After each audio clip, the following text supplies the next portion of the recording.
Hello बेटा, good afternoon all of you. Good afternoon बेटा। तो करते हैं स्टार्ट। हाँ, गुड मॉर्निंग गुड मॉर्निंग। चलो स्टार्ट करें। देखो, सब कुछ गुड गुड होना चाहिए, चाहे आफ्टरनून हो या मॉर्निंग हो, ठीक है। तो स्टार्ट कर रहे हैं। तो ह्यूमन रिप्रोडक्शन लेक्चर नंबर 2। आज का टारगेट है स्पर्मेटोजेनेसिस, मेल वाला पार्ट कंप्लीट करेंगे। देन उसमें स्पर्मेटोजेनेसिस मैंने ऐड कर दिया है, ठीक है। यानी मेल के संग हम स्पर्मेटोजेनेसिस कंप्लीट करेंगे और फीमेल वाले पार्ट के संग oogenesis and menstrual cycle complete करेंगे। तो मतलब एक कनेक्टिंग टॉपिक्स हो जाएंगे, तो समझ में अच्छे से आएंगे। क्लियर बिल्कुल। हाँ, और फीमेल रिप्रोडक्टिव सिस्टम आज हम लोग स्टार्ट करने वाले हैं। तो पहले मैंने बात की थी रिवीजन की, कि पहले रिवीजन कर लेंगे कल क्या क्या करा दिया था, ठीक है। हाँ,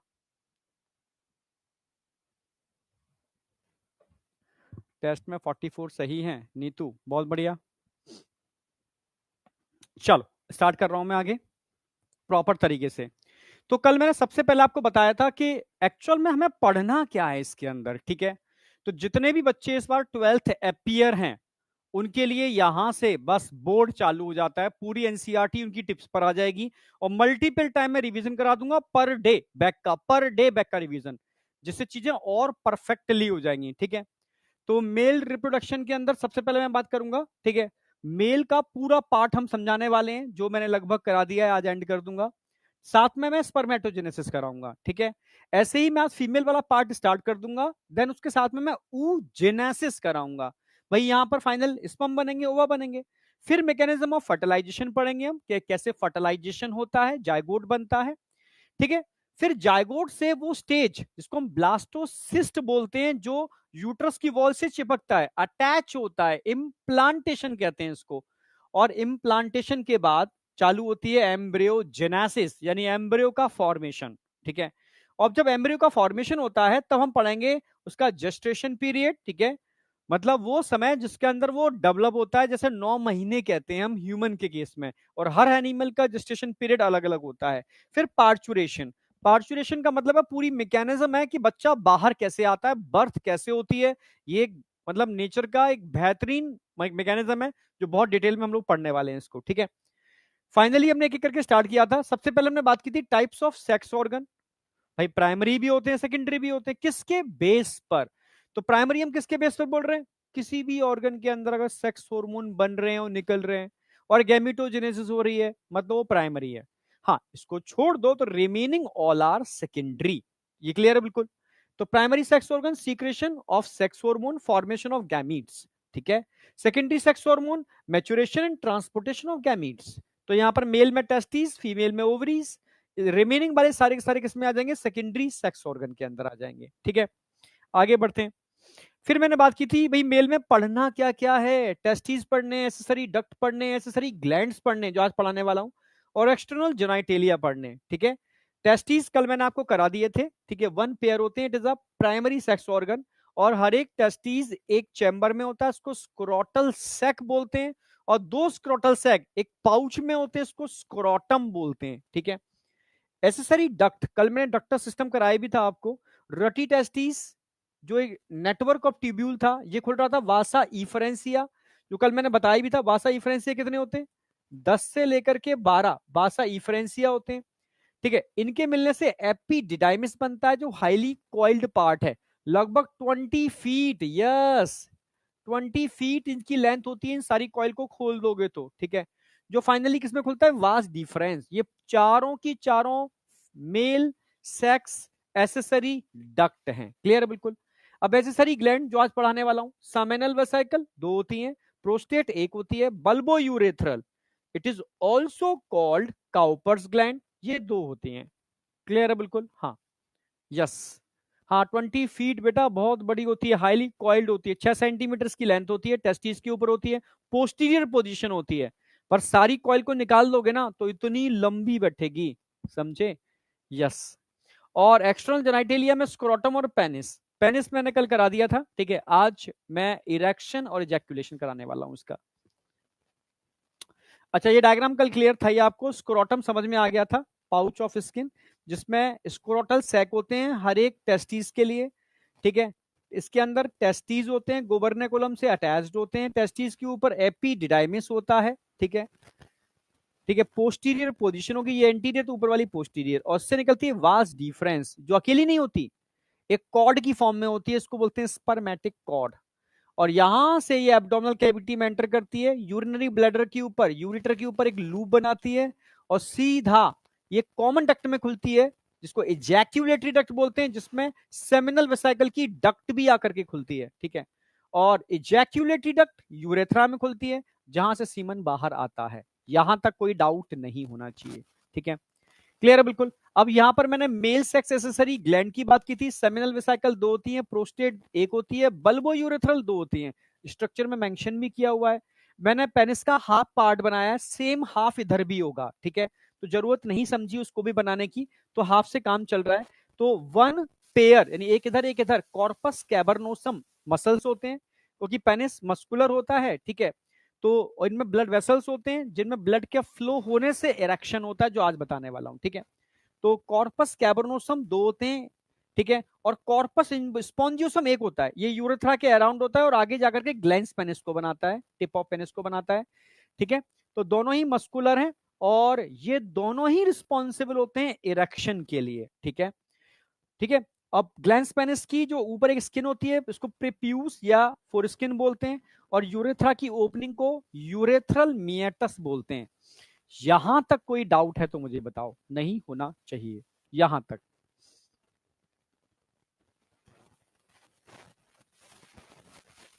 सिंगल टेस्टिस के वेट की बात कर रहे हैं, ठीक है। चलो, अब बात करते हैं हम लोग, मैंने अभी शायद मेंशन किया हुआ है, दिखा देता हूं मैं, ठीक है, ये डायग्राम तो क्लियर थे, ठीक है। ओरिजिन मिजोरम में होता है, ओवल शेप होते हैं, लेंथ आपको बता दी, विड्थ बता दी, और सिंगल का हमने यहाँ पर आपको वो भी बता दिया, वेट। टेस्टिस कहाँ होते हैं बेटा, मैंने बताया था ये एक्स्ट्रा एब्डोमिनल होते हैं, मोस्ट ऑफ द मैमल्स में एब्डोमिनल कैविटी के बाहर, अंदर क्यों नहीं होते, क्योंकि बॉडी टेम्परेचर पर टेस्टिस के अंदर स्पर्मेटोजेनेसिस नहीं होगी, स्टर्लिटी आ जाएगी, ठीक है, ऐसा हो गया तो। और टेस्टिकुलर कैंसर भी हो सकता है, क्योंकि उसके लिए वो हाई टेम्परेचर है, उस पर अनकंट्रोल ग्रोथ हो सकती है, ठीक है। तो नेचर ने मोस्ट ऑफ द मैमल्स में टेस्टिस एक्स्ट्रा एब्डोमिनल बनाए, बट कुछ मैमल्स ऐसे भी हैं जिनके अंदर टेस्टिस इंट्रा एब्डोमिनल होते हैं, जो अपनी टेस्टिस के अराउंड एक सिस्टम बना लेते हैं, जो टेस्टिस को अंदर होते हुए भी लगभग 2 से 2.5 डिग्री, ठीक है, टेम्परेचर कम करने में एबिलिटी रख लेते हैं, तो उनके अंदर टेस्टिस इंट्रा एब्डोमिनल होते हैं, सिंपल सी बात है, ठीक है। Lower than the normal internal body temperature necessary for spermatogenesis. मैंने कास्ट्रेशन बताया था, ऑर्चिडेक्टोमी, टोमी मतलब रिमूव कर देना, कट कर देना, ठीक है। मैंने बताया भी था वासेक्टोमी, ट्यूबेक्टोमी, कोलिसिस्टेक्टोमी, गॉल ब्लैडर को कट करके रिमूव कर देना, कोलिसिस्टेक्टोमी, ठीक है, समझ रहे हो। हाँ, कोली मतलब होता है बाइल, सिस्ट मतलब होता है कोली, हाँ, ब्लैडर, और टॉमी मतलब होता है रिमूव, यानी बाइल के ब्लैडर को रिमूव करना, कोलिसिस्टेक्टोमी। यूट्रस को रिमूव करना, हिस्ट्रेक्टोमी, क्योंकि हिस्ट्रा यूट्रस को बोलते हैं, क्लियर है बिल्कुल।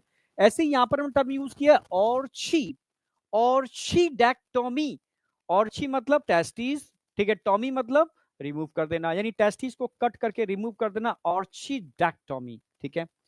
कास्ट्रेशन मेक द, ठीक है, एनिमल लेस एग्रेसिव डोडिसिल because level of testosterone hormone decrease. किसी भी एनिमल का अगर कास्ट्रेशन करा दोगे तो नो डाउट, ठीक है, यहां पर क्या हो जाएगा, टेस्टोस्टेरोन लेवल कम हो जाएगा, ठीक है। बुल कन्वर्ट इनटू बुल ऑक, मैंने बहुत अच्छा एग्जांपल बताया था, सांड का बैल में कन्वर्ट होना, समझे, हाँ, सांड का बैल में कन्वर्ट होना, इसी को बोलते हैं castration, bull convert into bull ऑक। ओके, यहां तक कोई डाउट नहीं होना चाहिए, नेक्स्ट आ जाओ। इंटरनल स्ट्रक्चर ऑफ टेस्टिस, कल मैंने बताया था टेस्टिस की 3 लेयर होती हैं, आउटर लेयर, ठीक है, वीएवी याद रखना, ठीक है, VAV, outer layer tunica, tunica मतलब layer, vaginalis, middle layer tunica albuginea, सबसे अंदर की लेयर फिर से वी आएगी, यानी वैस्कुलरिस, सबसे अंदर की हाईली वैस्कुलर होगी, ठीक है। Tunica vaginalis, tunica albuginea, tunica vascularis. बताओ इसमें से कौन सी लेयर ऐसी होती है जो इनकम्प्लीट होती है? वेजिनालिस। कौन सी लेयर ऐसी होती है जो छोटे छोटे कंपार्टमेंट बनाती है? इसको टेस्टिकुलर लोब्यूल्स बोलते हैं, ट्यूनिका अल्बिजिनिया। और सेमिनिफरस ट्यूब्यूल्स के अराउंड कौन सी लेयर होती है? तो आप बोलोगे ट्यूनिका वैस्कुलरिस। ठीक है। भाई सेमिनिफरस ट्यूब्यूल्स कॉइल्ड स्ट्रक्चर होते हैं, एक भी हो सकते हैं, एक टेस्टिकुलर लोब्यूल्स में, दो भी हो सकते हैं, तीन भी हो सकते हैं। यस, ठीक है। तो in each lobule 1 to 3 testicular lobules होते हैं। ठीक है, ये सारे टेस्टिकुलर लोब्यूल्स एक कॉमन डक्ट में खुलते हैं, इसको बोलते हैं ट्यूबुला रेक्टी। ये रेटी टेस्टिस में खुलती है, ये वासा इफरेंसिया में, ये एपिडिडाइमिस में, ये वास डिफरेंस में, और फाइनली ये इजैक्यूलेटरी डक्ट में खुलती है जाकर के, जो यूरेथ्रा में खुलती है। तो सीक्वेंस समझ में आ गया आपको, जिनमें से अगर मैं आपसे कहूं बेटा 1 2 3 4, ये चारों के चारों किसमें इंक्लूडेड है? Male sex accessory duct, rete testis, vasa efferentia, epididymis and vas deferens, ये चारों के चारों किसमें इंक्लूड होते हैं? Male sex accessory duct. Clear है? एकदम परफेक्टली दिमाग में सेट करते जाना। टेस्टिस को मैं इंटरनल कट करके दिखाऊं, ठीक है, तो नो डाउट समझ में आ रहा होगा भाई, टेस्टिस के अंदर सेमिनिफरस ट्यूब्यूल्स होते हैं, एक भी हो सकती है, दो भी हो सकती है, तीन भी हो सकती है। ठीक है, बाहर वाले स्पेस को इंटरस्टिशियल स्पेस बोलते हैं। ठीक है, जिसमें ब्लड वेसल्स, लिम्फ वेसल्स, साथ में लिडिक सेल या इंटरस्टिशियल सेल प्रेजेंट होते हैं। ठीक है, हाँ। अगर मैं इन सेल की बात करूं तो ये सेल, ठीक है, टेस्टोस्टेरोन नाम के हार्मोन को बनाते हैं और रिलीज करते हैं। ठीक है, इसके अलावा blood vessels, lymph vessels, immunologically competent cell भी होते हैं यहां पर। It is a types of WBC, क्योंकि नाम में छुपा हुआ इम्यूनोलॉजिकली कॉम्पिटेंट। ठीक है, यानी इम्यूनिटी वाला पार्ट है जो कहीं ना कहीं चीजों से कॉम्पिटेंट करता है। ठीक है, इम्यूनोलॉजिकली कॉम्पिटेंट सेल डब्ल्यूबीसी। ठीक है, अगर सेमिनिफरस ट्यूब्यूल के अंदर देखोगे तो अंदर आपको दो टाइप के सेल देखने को मिलने वाले हैं, स्पर्मेटोगोनिया और सर्टोली सेल।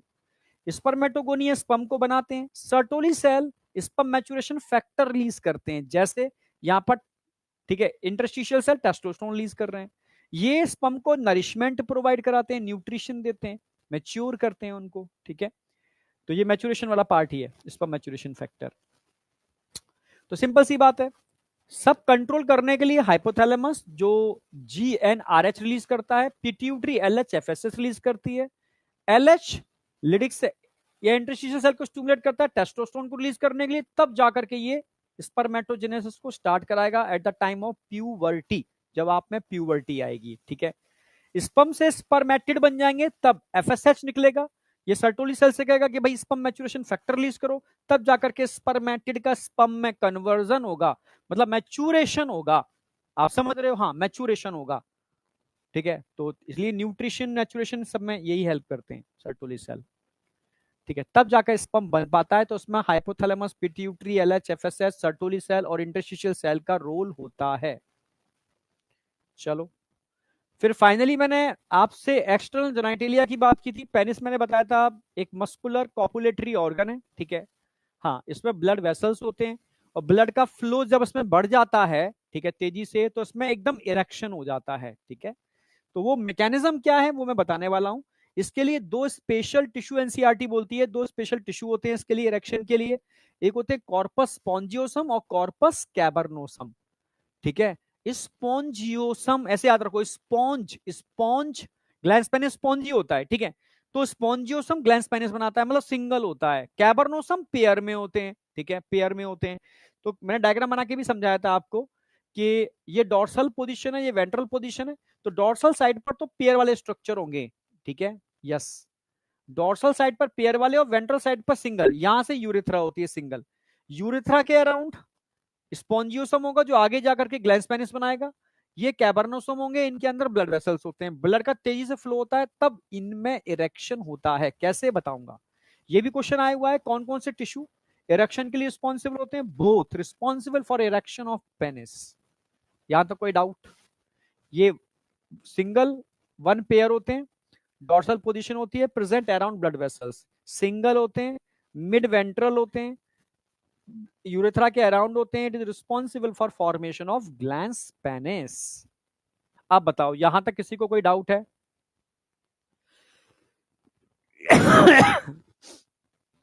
यहां तक किसी को कोई डाउट है?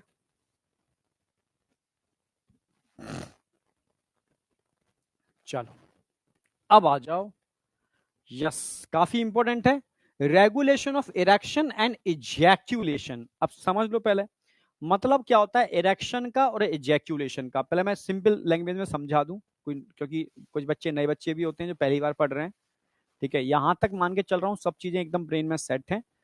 तो एक टर्म आता है इरेक्शन, एक टर्म आता है इजैक्यूलेशन। ठीक है, तो अगर मैं बात करूं बेटा, तो अगर मैं पेनिस की बात करूं तो पेनिस एक तरीके से मतलब मस्कुलर ऑर्गन है। ठीक है, तो अभी इरेक्ट नहीं है। जब इरेक्शन होगा तो इसके अंदर क्या होगा, ब्लड का फ्लो तेज हो जाएगा। ब्लड का फ्लो तेज होने की वजह से क्या होता है इसके अंदर इरेक्शन। अगर ब्लड इसमें तेजी से फ्लो करेगा तो उसको इरेक्शन बोलते हैं।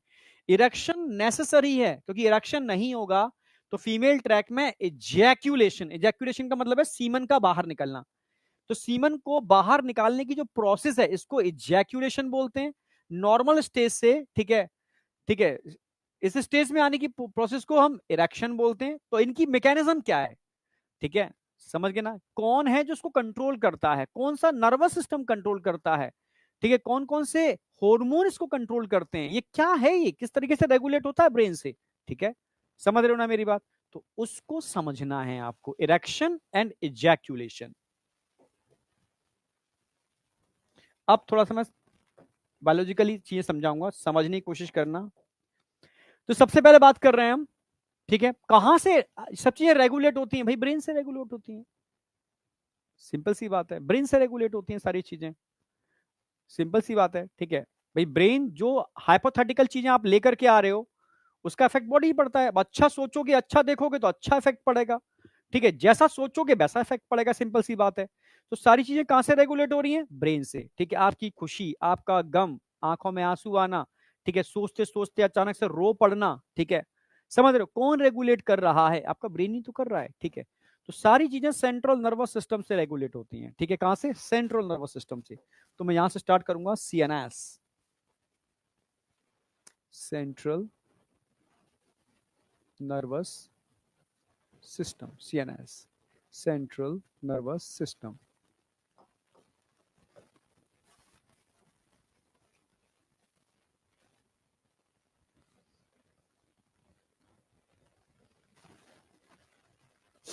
सारी चीजें कहां से रेगुलेट होती हैं, सेंट्रल नर्वस सिस्टम से रेगुलेट होती हैं। ठीक है, समझे।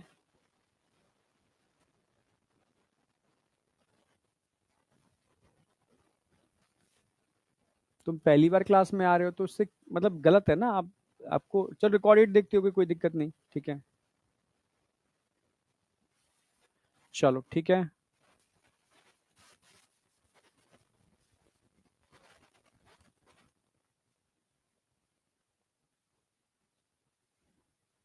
सिद्धि और तेजस आपको करने हैं बेटा। जैसे सिद्धि तेजस किया आपको, दो क्वेश्चन नहीं आए तो रिवीजन करोगे तो दो क्वेश्चन को एक बार देख लो गलती क्यों हुई थी हमसे।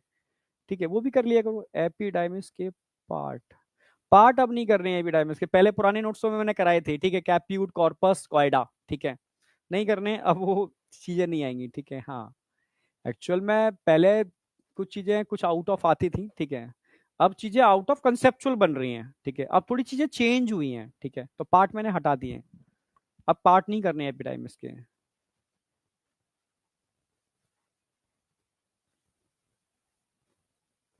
हाँ बेटा, थोड़ा सा दिल्ली क्या पूरी इंडिया के अंदर ही ये चीजें होती रहती हैं। ठीक है, अभी फोकस करो अपनी पढ़ाई के ऊपर, और भीड़ भाड़ में मत जाओ कहीं पर भी। ठीक है, जहाँ हो, ठीक है, घर में रहो, पढ़ाई करो। बाहर वैसे ही इतना पॉल्यूशन है, इतना पॉल्यूशन है, मतलब सांस लेना दुर्भर हो रहा है। ठीक है, पूरा दिल्ली एनसीआर के अंदर बहुत बुरी स्थिति है। ठीक है, मुझे खुद मुझे लगा मुझे कोल्ड है, कोल्ड नहीं है, मुझे लग रहा है ये पॉल्यूशन की वजह से कंटिन्यू मुझे खांसी और कोल्ड बना हुआ है।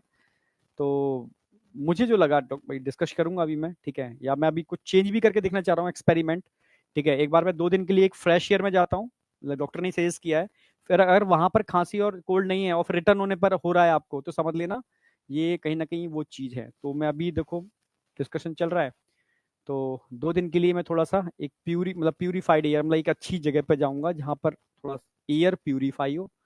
मैं रिटर्न होकर के फिर चेक करूंगा क्या उन 2 दिन के अंदर खांसी और ये चीजें हुई। अगर नहीं हुई तो मतलब आपको आइडेंटिफाई करना पड़ता है ना कि ट्रीटमेंट भी हो किस चीज का, डॉक्टर का भी किस चीज की मेडिसिन दें, समझ ही नहीं आ रहा, ठीक है, एंटी इन्फ्लामेटरी देने से काम नहीं बन रहा। तो ये चीजें हैं थोड़ी सी, ठीक है। हाँ,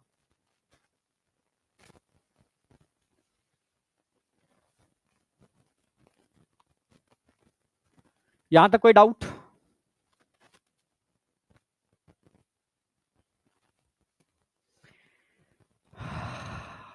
अब आ जाओ, आर्टिफिशियल क्या क्या बनाया जा सकता है हम बात करेंगे आगे। तुम देखो बहुत ज्यादा इधर उधर मत भागो। गांव, फ्यूचर में बेटा गांव का ही जमाना होगा, ठीक है, जिनके पास गांव में घर होगा वो बहुत रईस होंगे, ये रियलिटी है। चलो,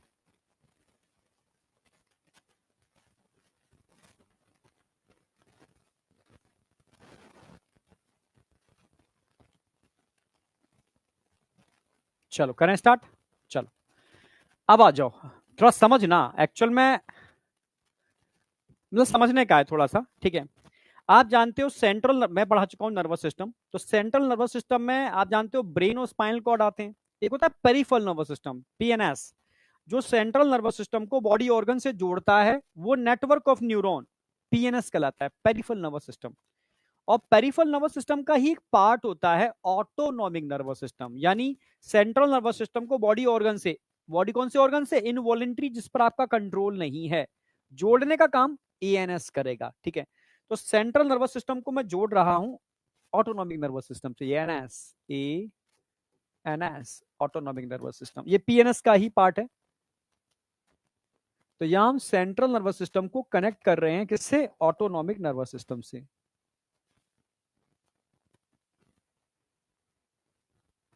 सेंट्रल नर्वस सिस्टम को मैं जोड़ रहा हूं ऑटोनॉमिक नर्वस सिस्टम से, समझना मेरी बात।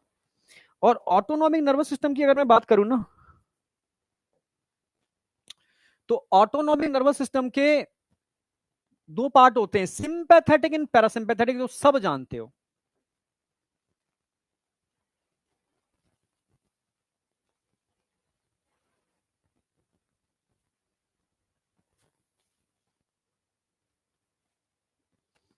Sympathetic and parasympathetic nervous system, तो पहले मैं बात करूंगा पैरा की।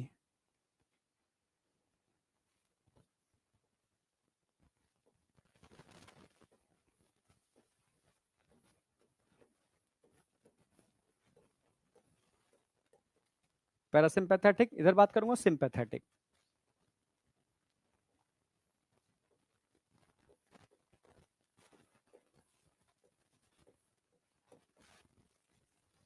तो वो पैरासिम्पैथेटिक आप जानते हो नॉर्मल कंडीशन में काम करता है, और सिंपैथेटिक इमरजेंसी में काम करता है, ठीक है।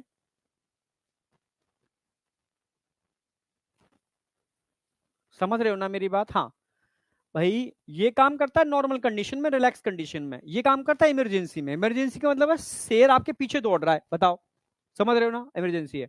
मैं तुमसे कहूं कि पेनिस के अंदर इरेक्शन नॉर्मल कंडीशन में पॉसिबल है, मतलब रिलैक्स कंडीशन में पॉसिबल है, इमरजेंसी में पॉसिबल है, तुम ही बताओ। इरेक्शन ऑफ पेनिस, ठीक है, ये नॉर्मल कंडीशन में पॉसिबल है या इमरजेंसी में पॉसिबल है? भाई नॉर्मल में पॉसिबल है। और नॉर्मल के लिए हमेशा कौन रिस्पॉन्सिबल होगा, पैरा, या आप रट चुके हो क्योंकि हर सिस्टम को कनेक्ट किया है। अगर नीट में क्वेश्चन आए तो गलत तो करके नहीं आओगे, ये पक्का है, ठीक है, ये पक्का है, गलत करके नहीं आओगे। Para responsible for erection of penis. तो सिंपे क्या करेगा, वो इजैक्यूलेशन के लिए रिस्पॉन्सिबल होगा, ठीक है, जब वो एक्टिवेट होता है तेजी से इजैक्यूलेट होता है वो, ठीक है, समझ में आया? हाँ, तो अब कभी क्वेश्चन तो गलत नहीं करोगे, पर मैकेनिज्म मैं बता देता हूँ, क्वेश्चन वाला पार्ट तो तुम्हें याद रहेगा इससे।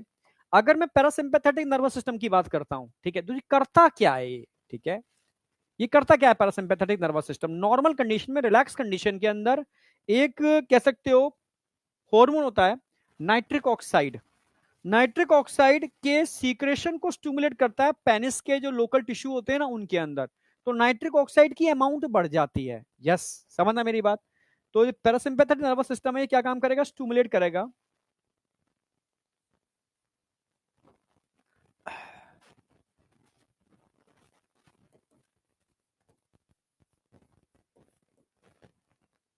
Stimulate secretion.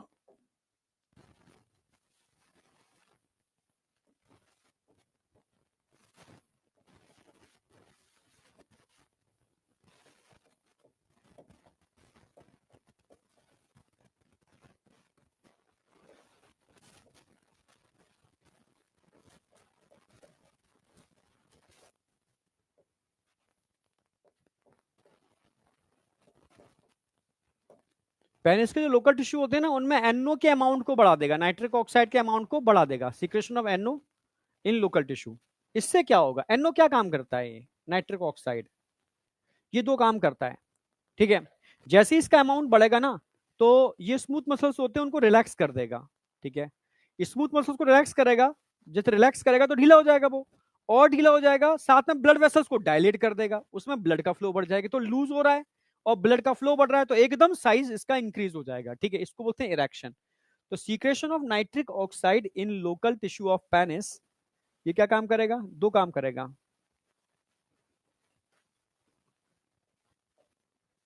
Number one,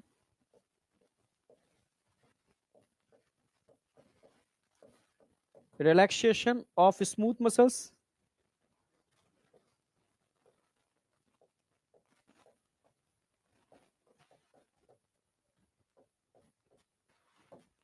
Number two,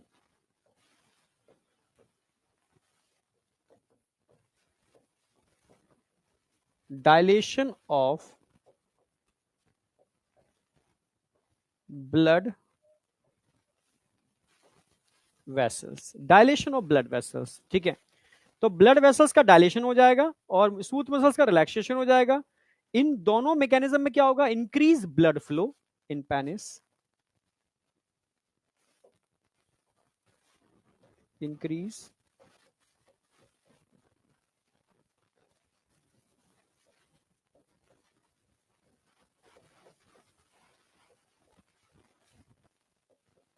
इसकी वजह से क्या होता है बेटा, erection. It is responsible for erection of penis. समझ में आया होगा कि इरेक्शन की एक्चुअल मैकेनिज्म क्या है, ठीक है। भाई जो पेनिस का साइज बहुत छोटा था, ठीक है, रिलैक्स कंडीशन में था, अगर नाइट्रिक ऑक्साइड को रिलीज करवा दिया लोकल टिश्यू में, तो ये स्मूथ मसल्स रिलैक्स हो जाएंगे और साथ में ब्लड वेसल्स के डायल्यूट होने की वजह से ब्लड का फ्लो बढ़ जाएगा, तो पेनिस में ऑटोमेटिकली क्या हो जाएगा, इरेक्शन। इसी को बोलते हैं इरेक्शन ऑफ पेनिस, और मैकेनिज्म मेरी समझ से समझ में आ गई होगी, ठीक है। यहां तो कोई डाउट बेटा? हाँ, इरेक्टाइल डिस्फंक्शन में बता देता हूं। जैसे कई लोगों के अंदर नाइट्रिक ऑक्साइड प्रॉपर स्टूमुलेट, मतलब प्रॉपर रिलीज नहीं हो पाता, ठीक है। तो एक बीमारी होती है इरेक्टाइल डिस्फंक्शन। इरेक्टाइल डिस्फंक्शन की वजह से मतलब इंसेमिनेशन में प्रॉब्लम होती है, ठीक है, तो बेबी कंसीव करने में प्रॉब्लम होगी। तो ऐसे लोगों को मैंने बताया था एक साल्ट होता है, ठीक है, सिल्डेनस फिलसिट्रेट, ठीक है, हाँ साल्ट। इसको बनाया गया था हार्ट डिसऑर्डर के लिए, जैसे किसी को हार्ट अटैक होता है, ठीक है, तो हार्ट ब्लॉक हो गया, तो अचानक से सिल्डेनाफिल सिट्रेट उसको लगा दिया जाता था, तो वो नाइट्रिक ऑक्साइड को रिलीज करके ब्लड वेसल्स को डायलेट कर देता है। ब्लड वेसल्स डायलेट होती हैं तो इंसान की जो डेथ होने वाली होती है वो बच जाता है, क्योंकि वहां पर क्या होता है, ब्लड का फ्लो तेजी से हो जाता है और इंसान की बच जाता है। तो एक मेडिसिन बनाई गई थी उस टाइम पर, सिल्डेनाफिल सिट्रेट कंटेनिंग, तो नाम था उसका व्याग्रा, ठीक है। बनाई किस लिए गई थी, हार्ट डिसऑर्डर के लिए, ठीक है, हाँ हार्ट डिसऑर्डर के लिए। स्पेशली किसी को हार्ट अटैक पड़ जाता है, कार्डियक अरेस्ट हो जाता है, अचानक से ऐसी कंडीशन को मेंटेन करने के लिए सिल्डेनाफिल सिट्रेट लगा दिया जाता है, ठीक है, हाँ सिल्डेनाफिल सिट्रेट, ठीक है। तो फिर लोगों ने दुनिया में सबसे ज्यादा इसका यूज जो किया है वो इरेक्टाइल डिस्फंक्शन में किया है। इरेक्टाइल डिस्फंक्शन में भी सेम वो काम क्या करती है, वो जहां स्मूथ मसल्स है वो नाइट्रिक ऑक्साइड के सिक्रेशन को बढ़ा देगी। तो सेम पेनिस में भी ये मैकेनिज्म होती है, रिसेप्टर्स वहां होते हैं, तो उस ड्रग को लेने से यहाँ तो ब्लड फ्लो बढ़ता ही है, तभी तो कई लोग तो क्या होते हैं जानते ही नहीं है, ठीक है, शॉक शॉक में इस ड्रग को ले लेते हैं, ठीक है, हाँ शॉक शॉक में मतलब ठीक है, ले लेते हैं कोई नहीं, ठीक है। पर कभी कभी हार्ट की प्रॉब्लम हो जाती है, क्योंकि उससे बीपी बहुत तेजी से हो जाएगा, क्योंकि सीधा मैंने बताया ना, सारे ब्लड वेसल्स डायलेट हो जाते हैं, ठीक है, हार्ट की पंपिंग मैकेनिज्म तेज हो जाती है, जिसके साइड इफेक्ट बड़े तगड़े हैं। तो ऑन द स्पॉट डेथ भी हो सकती है, ठीक है, अगर डोज जरा भी मतलब ज्यादा हो गई, कुछ भी ऐसा हो गया, या किसी का हार्ट वीक हुआ, तो इसलिए इसको अवॉइड करना चाहिए, ठीक है। और कभी कभी जब जो कुछ लोग मस्ती मस्ती में इसको ज्यादा ले लेते हैं, तो उनके संग दिक्कत क्या हो जाती है, क्योंकि ये हार्मोन नाइट्रिक ऑक्साइड तभी रिलीज होगा जब बाहर से स्टिमुलेशन मिलेगा, यानी बिना इसको लिए फिर वो नेचुरल रिलीज नहीं होना मतलब नेचुरल रिलीज नहीं हो पाता, जिसकी वजह से फिर ये दिक्कत आई जाती है, नहीं होते हुए भी आ जाती है। ठीक है, तो मैंने बता दिया। ठीक है, ये मैकेनिज्म समझ में आ गया होगा, यहां तक कोई डाउट नहीं होना चाहिए। ठीक है, लिख दे रहा हूँ ड्रग का साइड में नाम।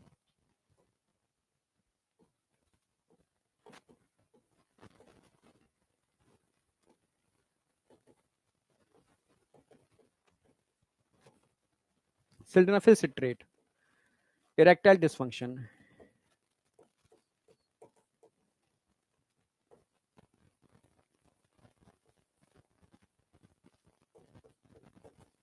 इरेक्टाइल डिसफंक्शन में इसको हम यूज करते हैं। ठीक है, अब आ जाओ सिंपैथेटिक, इमरजेंसी में काम करेगा। इमरजेंसी का मतलब क्या है, ये इरेक्शन के तुरंत बाद इजैक्यूलेशन भी कराता है। ठीक है, सीमेन को तेजी से बाहर निकालता है। अब सीमन तेजी से बाहर कैसे निकलेगा, मान लो, ठीक है, ये है यूरेथ्रा, इसमें कनेक्टेड है इजैक्यूलेटरी डक्ट, मान लो ये। ठीक है, ये वाज डिफरेंस है पूरी की पूरी, ये एपिडिडाइमिस है,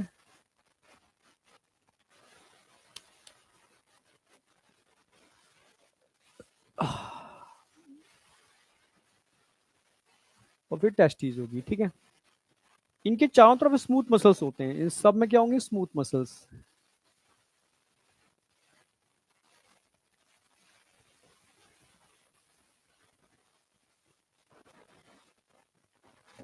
समझने की कोशिश करना। और इसमें भरा क्या है, सीमन भरा हुआ है सबके अंदर, इस पूरे ट्रैक में सीमन भरा हुआ है। सीमन को तेजी से बाहर निकालना है। तेजी से बाहर निकालना कब पॉसिबल है, जब कोई एक्सपेल्शन फोर्स लगे। वो कौन लगाएगा, सिंपैथेटिक। जैसी सिंपैथेटिक किसी का एक्टिवेट होगा, ठीक है, तो ये स्टिमुलेट करेगा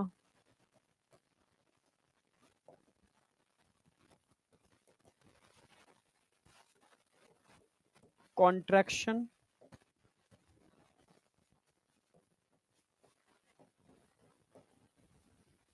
of smooth muscles of contraction of smooth muscles of epididymis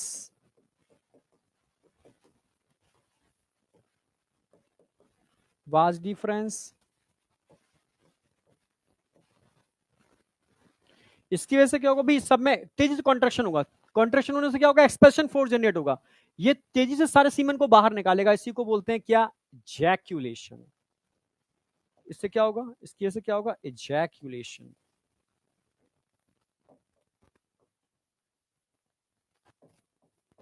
जैक्यूलेशन।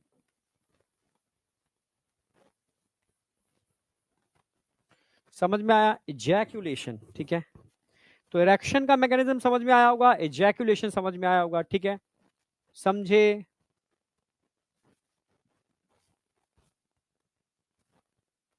यहां तक कोई डाउट। हाँ बेटा, देखो, ये टैबलेट तब ली जाती है जब कोई समस्या हो।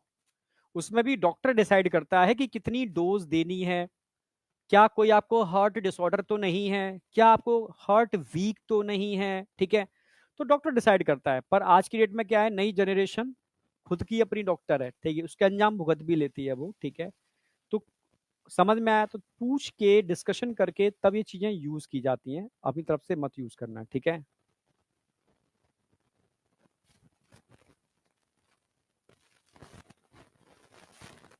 समझे। एक्चुअल में इस ड्रग के नाम को लोग सुन के ही मतलब उसको गलत डायरेक्शन में लेके जाते हैं।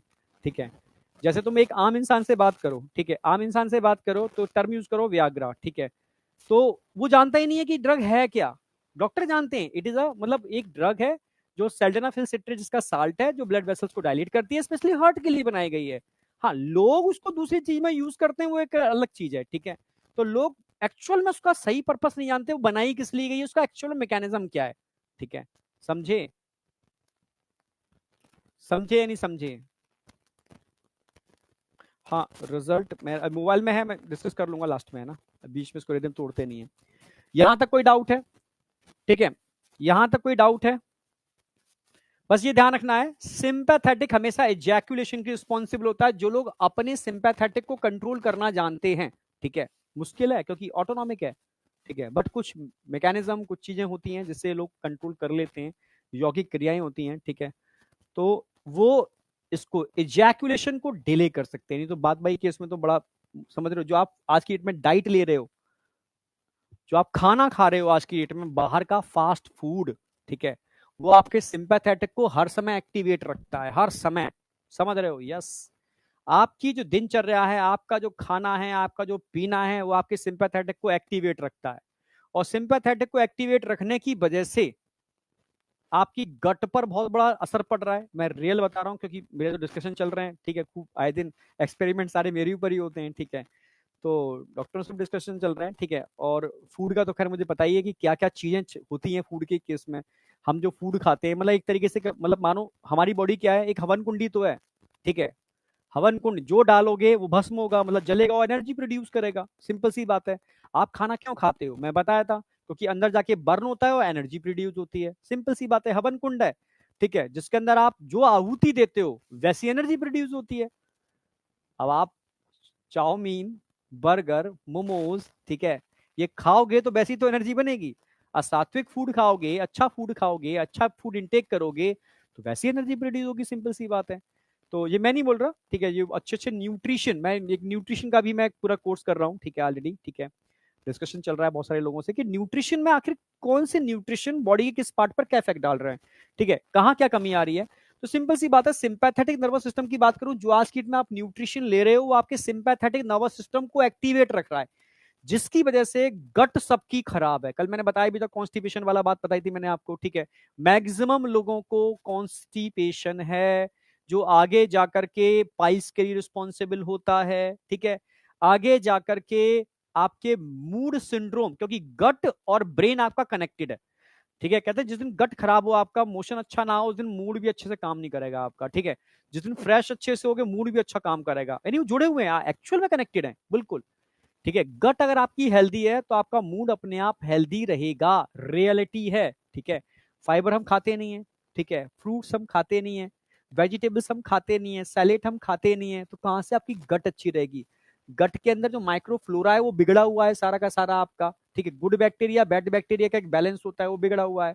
ठीक है, हमें बैलेंस करके रखना होगा इसको। ठीक है, तो इसके लिए कर्ड आपका बड़ा इंपॉर्टेंट रोल प्ले करता है, छाछ बहुत इंपॉर्टेंट रोल प्ले करती है, मट्ठा छाछ कहते हैं दूध की, उसमें प्रोबायोटिक्स होते हैं, तो आपकी गट हेल्थ को मेंटेन करके रखते हैं। ठीक है, तो सिंपल सी बात है।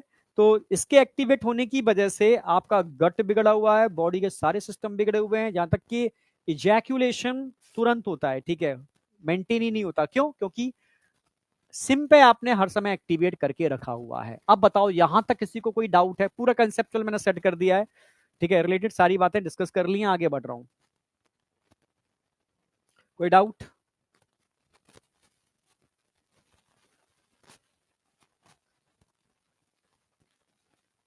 यहां तक कोई डाउट? दो तीन चीजें ध्यान रखना, जिस लाइन में आप एंटर कर रहे हो, किस लाइन में एंटर कर रहे हो? Doctor, medical. ठीक है, इस लाइन के अंदर कोई भी बच्चा हो, उसमें मैच्योरिटी होनी चाहिए, ये ध्यान रखना। बातों की मैच्योरिटी होनी चाहिए, बुद्धि की मैच्योरिटी होनी चाहिए। ठीक है, हर चीज की मैच्योरिटी बहुत जरूरी है, क्योंकि कल को आप जब आप एंटर करोगे, एमबीबीएस करोगे, तो ह्यूमन बॉडी के संग भी आपको, मतलब ठीक है, इंटरेक्ट करना है। सिंपल सी बात है। पेशेंट आपको होंगे, मतलब लाइव पेशेंट भी होंगे, डेड बॉडी भी होंगी। ठीक है, मतलब आपको मतलब पता होना चाहिए यार आप कर क्या रहे हो, आप किस डायरेक्शन में जा रहे हो। तो आपके थॉट प्रोसेस बहुत, मतलब प्योरिटी होनी चाहिए। ठीक है, समझ रहे हो? हाँ, थॉट प्रोसेस में प्योरिटी होनी चाहिए, तो आप इस लाइन में रहो।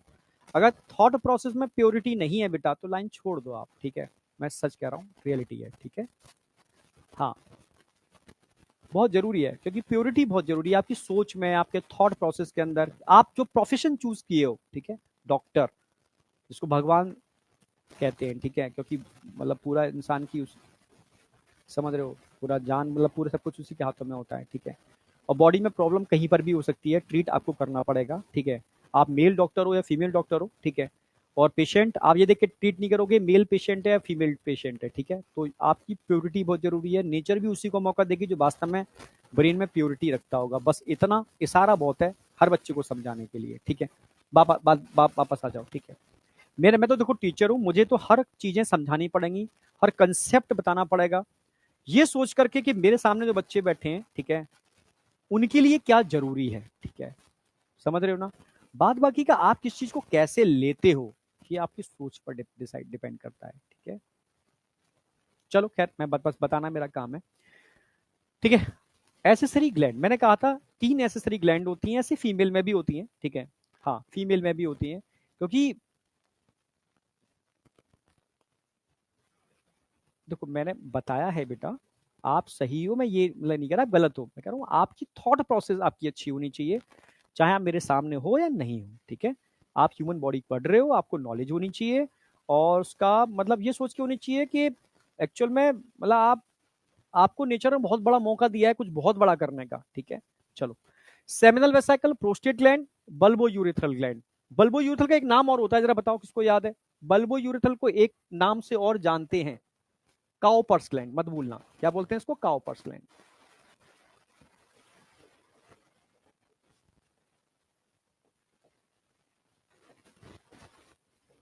Cowper's gland. अब आ जाओ seminal vesicle. Seminal vesicle single होती है वन पेयर होती है, जरा बताओ। One pair. प्रोस्टेट सिंगल होती है। Bulbo urethral one pair. अब मैं तीनों को कंपाइल कर देता हूं, एनसीईआरटी से थोड़ा ज्यादा लिख दिया है मैंने। सेमिनल वेसाइकल, प्रोस्टेट और काउपर्स या बल्बो यूरेथ्रल। स्लाइड प्रिपेयर्ड है, बस समझ लेना। सीमन क्या होता है समझो, सीमन, ठीक है। इन तीनों ग्लैंड का, तीनों का फ्लूइड,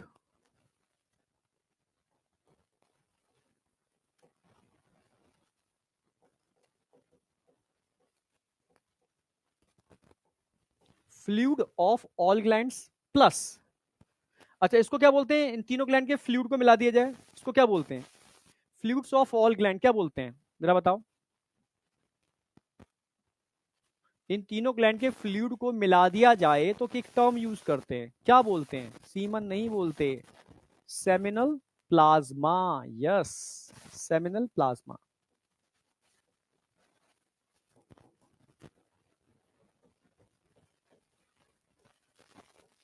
सेमिनल प्लाज्मा, अब यहां अलग से बदल लिखता हूं, ठीक है।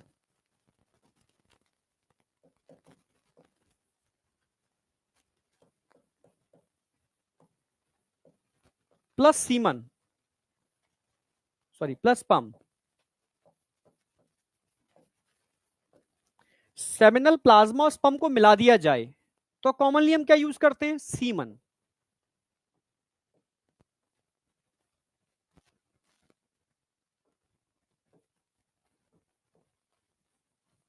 तो सीमन एक्चुअल में क्या है, सीमन क्या है, सीमन इन तीनों ग्लैंड का फ्लूइड है, सेमिनल प्लाज्मा और स्पर्म का कॉम्बिनेशन है, इसको हम सीमन बोलते हैं।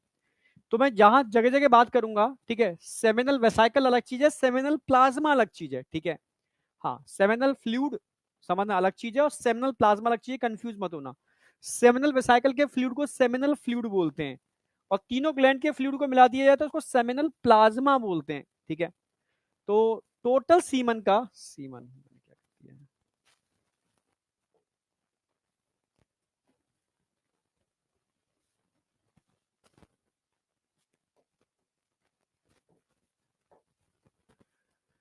टोटल सीमन का, टोटल जो निकलता है सीमन उसका 60 to 70% पार्ट अकेला इसी ग्लैंड का है, सेमिनल प्लाज्मा। सबसे ज्यादा सीमन का पार्ट सेमिनल वेसाइकल बनाते हैं, वन पेयर होते हैं। इस फ्लूइड की पीएच एल्कलाइन होती है 7.4 के आसपास। ये आएगा नहीं, बस पता होना चाहिए, येलो कलर का होता है, विस्कस फ्लूइड होता है, जिसके अंदर ये आएगा क्योंकि एनसीईआरटी अंदर का फ्रक्टोज होता है, प्रोस्टाग्लैंडिन हार्मोन होते हैं, और क्लॉटिंग प्रोटीन्स होती हैं इस फ्लूइड के अंदर, अकेले सी फ्लूइड के अंदर।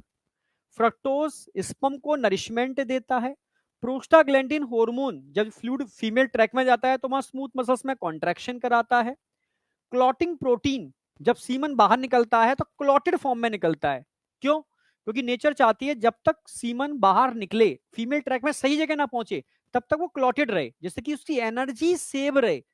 एनर्जी कब एक्टिवेट होगी? जब फीमेल ट्रैक में एंटर करेगा एसिडिक मीडियम में, तब वो दूसरी प्रोटीन एक्टिवेट होंगी, तब वो दौड़ लगाना चालू करेंगे और तब वहां पर वो एनर्जी यूज करें। ठीक है, क्योंकि एग को फर्टिलाइज करना अपने में ही कॉम्प्लेक्स मैकेनिज्म है, बताऊंगा आगे। ठीक है, फ्रक्टोज, प्रोस्टाग्लैंडिन, ठीक है, कॉन्ट्रेक्शन कराते हैं। Clotting protein fibrinogen help semen clotted after ejaculation. Ejaculation के बाद सीमन क्लॉटेड फॉर्म में निकलता है इसी प्रोटीन की वजह से। जबकि प्रोस्टेट ग्लैंड की बात करूं, सिंगल ग्लैंड होती है, यूरेथ्रा के अराउंड होती है। ध्यान रखना, इसकी पीएच एसिडिक होगी, अकेली लौती यही ग्लैंड है जो एसिडिक होती है। टोटल सीक्रेशन का 20 से 25% अकेला यही बनाती है। मिल्की फ्लूइड होता है ये। ठीक है, इसमें सिट्रिक एसिड होगा। Citric acid Krebs cycle energy के लिए। ठीक है, प्रोटियोलिटिक एंजाइम होंगे फिब्रिनोलाइसिन, फिब्रिनोजन क्लॉट करेंगे, फीमेल ट्रैक में ये इसको डी क्लॉट करेगा। ठीक है, सेमिनल प्लाज्मिन प्रोटीन होते हैं, ये एक तरीके से एंटी बैक्टीरियल प्रोटीन है। मतलब फीमेल ट्रैक में अगर बैक्टीरिया है तो उनकी वजह से स्पर्म को नुकसान ना हो जाए तो बचाने का काम करते हैं, एंटीबैक्टीरियल एंटीबायोटिक का काम करते हैं। कैल्शियम और फॉस्फेट भी इसी में होता है, ये बहुत इंपॉर्टेंट है, ध्यान रखना। ये वो सारी चीजें हैं जो एक स्पर्म को तैयार करती हैं एग को फर्टिलाइज करने के लिए और दौड़ लगाने में तेजी से दौड़ पाए, पार्टिसिपेट करने के लिए। ठीक है, सिट्रिक एसिड, ठीक है, प्रोटियोलिटिक एंजाइम, बंधे हुए हाथ पैरों को खोले जाते हैं, मतलब यहां पर हाथ पैरों को बांध दिया जाता है, तुम्हें दौड़ना नहीं है। ये आ जाएगी सारी कैंची से, हाथ रस्सियां बंधी थी काटेगी, अब स्पर्म दौड़ना चालू कर देंगे। दौड़ते समय बैक्टीरिया नुकसान ना पहुंचाए तो एंटीबैक्टीरियल काम करेंगे दौड़ते समय। ठीक है, कैल्शियम उसकी मोटिलिटी को बढ़ाएगा, फॉस्फेट एनर्जी प्रोवाइड कराएगा। ठीक है, तो उसमें हेल्प करता है ये प्रोस्टैटिक फ्लूइड पूरा का पूरा फीमेल ट्रैक में दौड़ लगाने के लिए। जबकि अगर काउपर्स ग्लैंड की बात करूं, वन पेयर होते हैं ये भी, इनका जो फ्लूइड होता है ना बहुत नेग्लिजिबल होता है।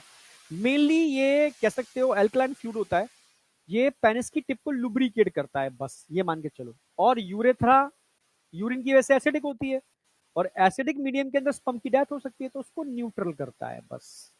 ड्यूरिंग सेक्सुअल एरोसल, ठीक है, these secrete an alkaline fluid into urethra that protect, ठीक है, the passing sperm by neutralizing acidic, ठीक है, acid from urine in the urine. मतलब एक तरीके से ये यूरिन की वजह से, ठीक है, एल्कलाइन फ्लूइड होता है, ध्यान रखना, यूरिन की वजह से यूरेथ्रा जो एसिडिक हो जाती है ना, उसको न्यूट्रलाइज करने का काम करता है।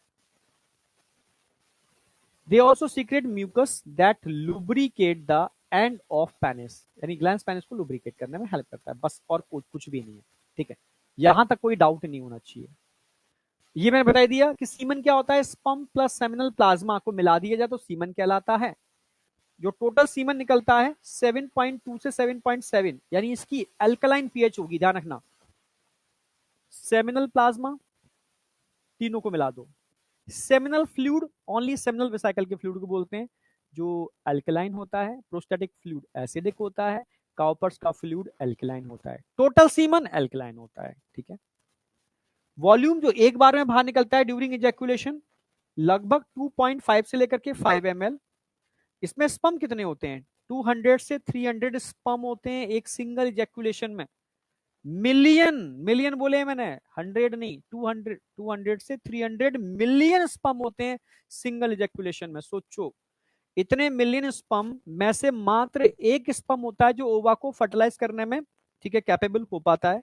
क्योंकि नेचर का ये अजीब ही कंसेप्ट है। ठीक है, समझ रहे हो ना। और इस चैप्टर को पढ़ाने से पहले मैं हमेशा एक ही बात बोलता हूं, हम सब इस दुनिया में अगर हैं तो इस मैकेनिज्म की वजह से ही हैं।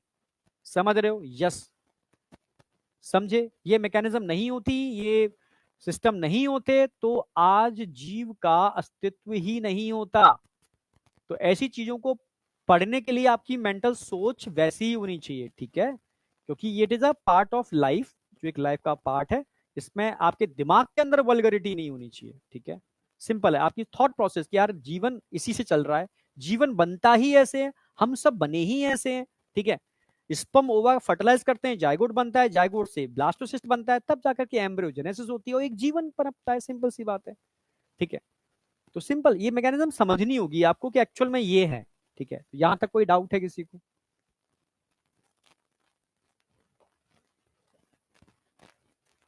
यस या नो? तीनों ग्लैंड को कंपाइल कर दिया है मैंने, तो कंपाइल में आपको याद रहेगा। तो तुम साथ साथ लिखोगे तो कोई दिक्कत नहीं है, मैं लिखने को टाइम दे दूंगा, तो मैं लिख लो। पर मैं चाहता हूं कि तुम मतलब या तो लिख लिया करो या बाद में लिखा करो तो अच्छा है, ठीक है। बाद में लिखोगे ना तो मेरे समझाने पर पूरा फोकस करोगे तुम। फ्रक्टोज बेटा न्यूट्रिशन प्रोवाइड कराता है स्पर्म को। ध्यान रखना है, फीमेल ट्रैक में फ्रक्टोज का कोई सोर्स नहीं है, कोई सोर्स नहीं होता फीमेल ट्रैक में, फ्रक्टोज होता ही नहीं है, ठीक है। अगर फीमेल ट्रैक में फ्रक्टोज पाया जा रहा है मींस सीमन की एंट्री हुई है, क्योंकि सीमन में ही फ्रक्टोज होता है। अभी तो जो आजकल रेप केस होते हैं, बहुत सारी चीजें होती हैं, तो उसमें फ्रक्टोज आइडेंटिफाई किया जाता है फीमेल ट्रैक में, ठीक है। अगर फ्रक्टोज मिल रहा है मतलब सीमन की एंट्री हुई है।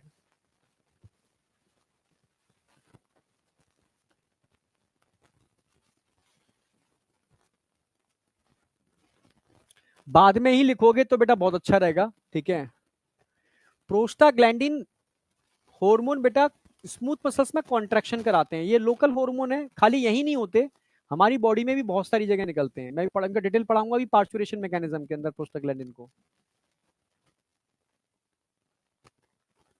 हाँ प्रिंस बेटा, हम सभी यूनिक है, मिलियंस स्पर्म में से जो बेस्ट स्पर्म होता है उसका रिजल्ट हो तुम सब, ठीक है।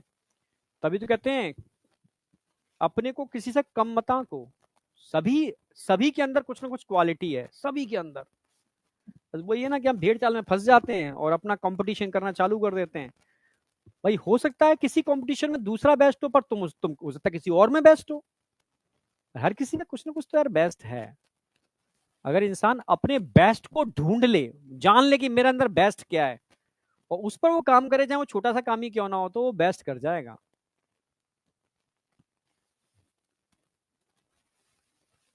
और बैक मत करवाओ।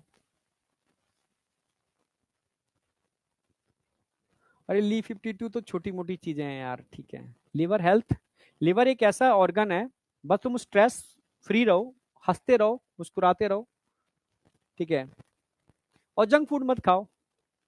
लिवर अपने आप अपना खुद को सही कर लेता है। एक लिवर ही तो एक ऐसा ऑर्गन है जो अपने को ट्रीट करना खुद जानता है, खुद अपने को ट्रीट कर लेता है। बस स्ट्रेस मत लो, ये ध्यान रखना, स्ट्रेस एक चीज ऐसी है जो लिवर क्या पूरी बॉडी को ही खत्म कर देती है। बस ये ध्यान रखना। और बात बाकी लिवर अपना खुद कर लेता है। थोड़ा सा बाहर की चीज छोड़नी पड़ेगी आपको, ऑयल छोड़ना होगा, मसाले छोड़ने होंगे, ठीक है। और बाहर का खाना छोड़ना पड़ेगा, बाहर का सब कुछ।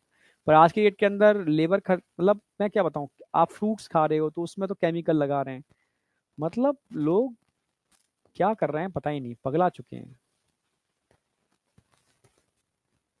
चलो, यहां तक कोई डाउट नहीं है, लिख भी चुके होगे। अब मैं आगे बढ़ रहा हूं। मैंने कहा था स्पर्मेटोजेनेसिस में 7 करा दूंगा, ठीक है। स्पर्मेटोजेनेसिस समझते हो? लो लिख लो यार, लिख लो, लिखो लिखो फटाफट।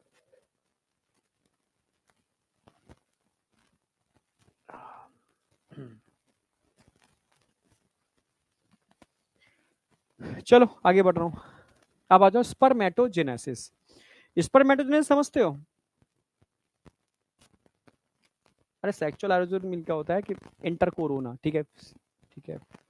पेनिस का फीमेल ट्रैक में एंटर करना, या उसके पहले वाली जो स्टेज होती है, ठीक है।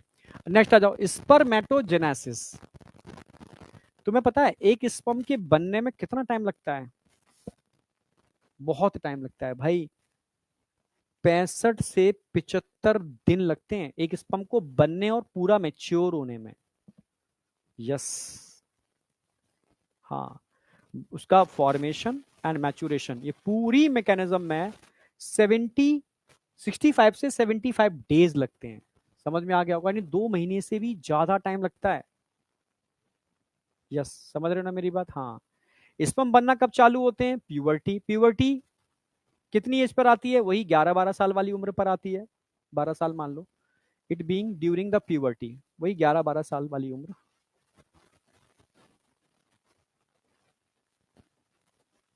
इसको प्यूबर्टी कहते हैं, परिपक्वता। किसी में इस पे आ जाती, किसी में 1 साल डिले, किसी में 1 साल पहले, मतलब लगभग लगभग इसी के अराउंड घूमती है। ठीक है। और मेल में स्पर्मेटोजेनेसिस डेथ तक चलती है। यस, पूरी मतलब लाइफ टाइम 80 सालों तक मान के चलो। ठीक है। हाँ, जबकि फीमेल के अंदर oogenesis जन्म लेने से पहले ही स्टार्ट हो जाती है और लगभग 50 साल तक चलती है। उसके बाद मेनोपॉज हो जाता है, सारे ओवा डिजेनरेट कर जाते हैं। ये अंतर है फीमेल और मेल के अंदर। फीमेल में जन्म से पहले चालू होती है और 50 तक चलती है। मेल के अंदर प्यूबर्टी से चालू होती है और आपके सामने, ठीक है, एंड तक चलती है। इसको हम 2 पार्ट में डिवाइड करेंगे, स्पर्मेटो साइटोजेनेसिस और एक स्पर्मियोजेनेसिस। और अंतर क्या हो गया इसमें?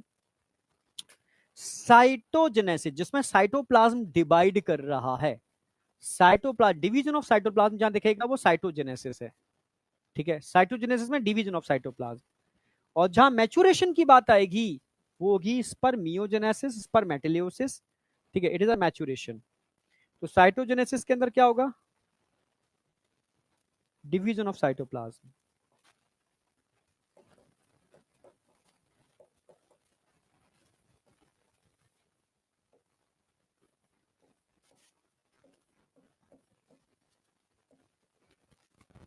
Division of cytoplasm, division of cytoplasm. जबकि मियोजेनेसिस में क्या होगा? Maturation of sperm.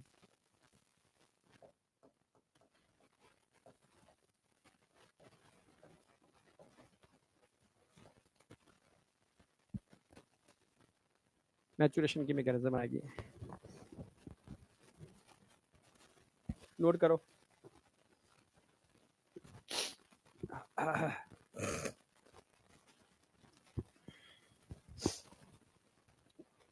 नोट करो उसको फटाफट।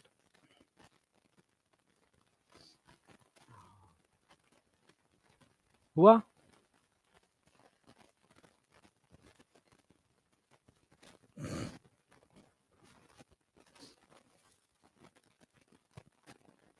चलो नेक्स्ट, एक एक करके कराऊंगा। पहले मैं स्पर्मेटो साइटोजेनेसिस कराऊंगा, फिर स्पर्मियोजेनेसिस कराऊंगा।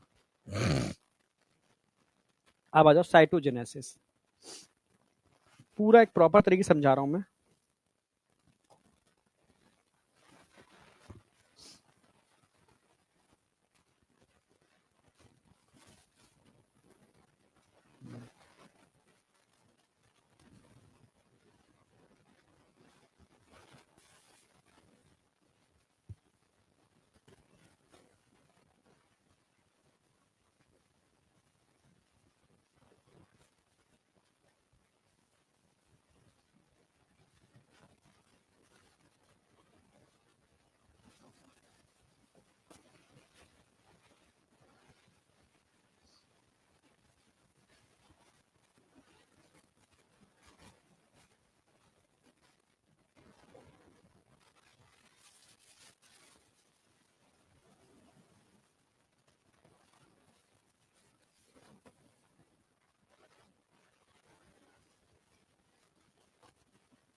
समझ गए होगे क्या है सेमिनिफरस ट्यूब्यूल?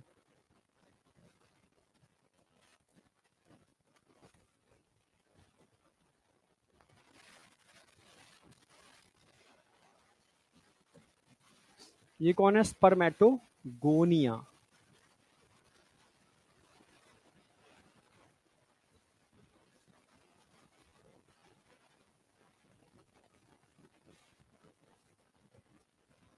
स्पर्मेटोगोनिया। अब क्या होगा समझना।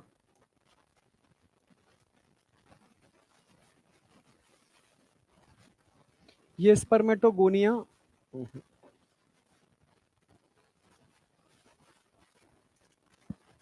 At the time of puberty, जब प्यूबर्टी का टाइम होगा, एट द टाइम ऑफ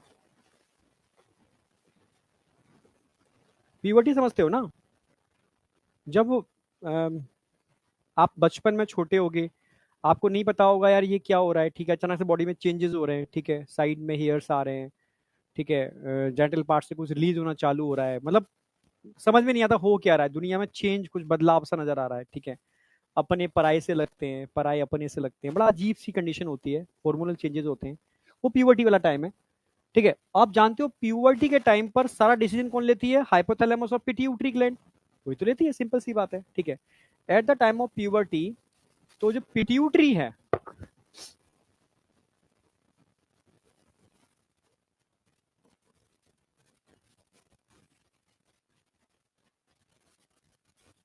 ये रिलीज करती है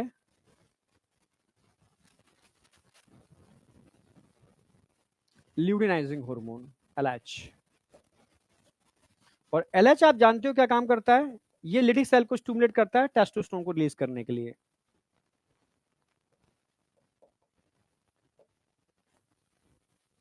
और लिटिक सेल क्या रिलीज करते हैं, टेस्टोस्टेरोन, एंड्रोजन, टेस्टो।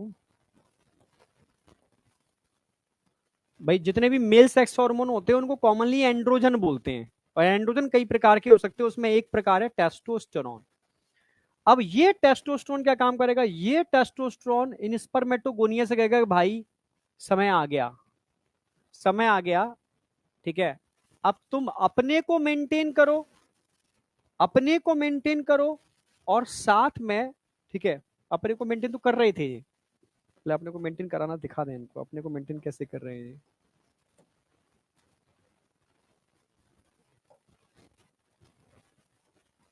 ये कंटिन्यू माइटोसिस कर रहे हैं, माइटोटिक डिवीजन करके अपने को मेंटेन कर रहे हैं, एक से दो, फिर एक से दो, समझ रहे हो, ये माइटोटिक डिवीजन करके अपने को मेंटेन कर रहे हैं। क्रोमोसोम नंबर सेम सेम है, क्रोमोसोम नंबर सेम है, ये माइटोसिस चल रही है, ये क्या कर रहे हैं, mitosis maintain by mitotic division.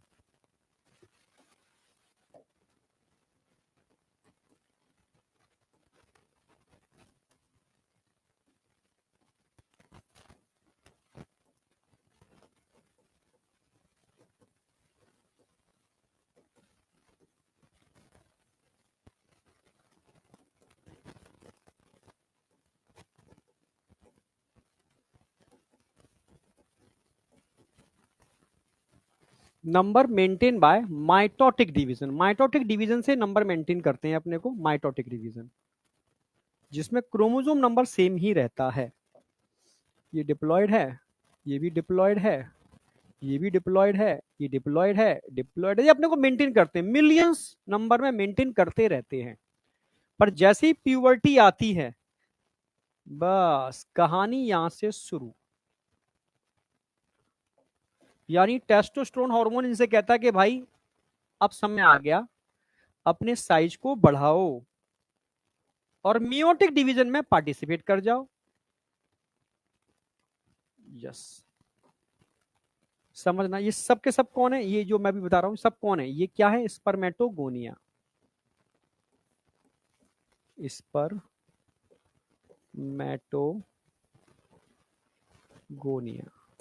अब जब साइज बढ़ जाएगा तब इसको क्या बोलेंगे, प्राइमरी स्पर्मेटोसाइट्स, प्राइमरी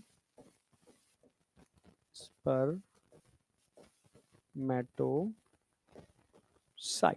ये भी डिप्लॉयड ही है, बस साइज इंक्रीज हो गया इसका, ठीक है, साइज इंक्रीज,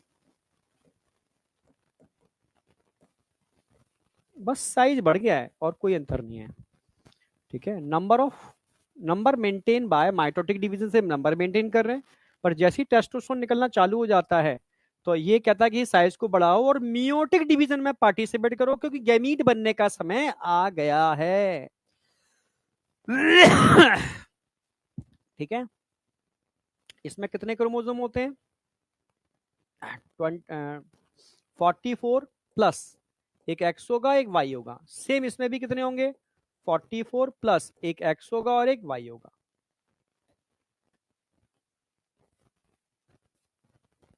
दोनों सेम ही है, बस अंतर क्या है दोनों के अंदर, भाई स्पर्मेटोगोनी और प्राइमरी स्पर्मेटोसाइट में सब साइज का अंतर है और कोई अंतर नहीं है। यहां तक कोई डाउट है? स्पर्मेटिड अभी थोड़ा ना बनेंगे, तो आगे की कहानी है, मियोसिस स्टार्ट होने के बाद बनते हैं।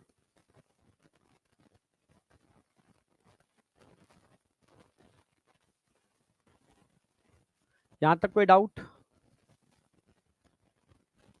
हाँ ये सही बात है, बाद में लिख लेंगे सर, समझा दीजिए, क्योंकि आप एक जगह फोकस करोगे ना तो चीजें अच्छे से समझ पाएंगी, मतलब आपके समझ में आएंगी पूरी कहानी की तरह। आप लिखने में फिर आप डाइवर्ट हो जाते हो। तो ये क्लियर है, यहां तक कोई डाउट नहीं है। अब कहानी चालू होगी मियोसिस, यहां से चालू होगी, क्योंकि मियोसिस तभी होती है भाई, एक सेल कब डिवाइड करती है, ये साइटोप्लाज्म का डिवीजन चल रहा है, अब फिर डिवीजन होगा। ठीक है, मियोटिक डिवीजन कब होगी? जब सेल का साइज बढ़ेगा। अगर साइज नहीं बढ़ेगा तो साइटोप्लाज्म डिवाइड नहीं करेगा, सब जगह मैकेनिज्म होती है। ठीक है, साइज बढ़ेगा, अब मियोटिक डिवीजन चालू होगी, मियोसिस।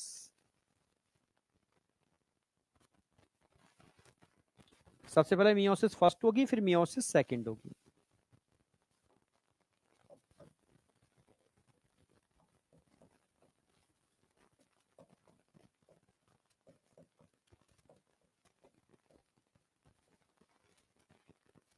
मियोसिस फर्स्ट होगी पहले, फर्स्ट मियोसिस।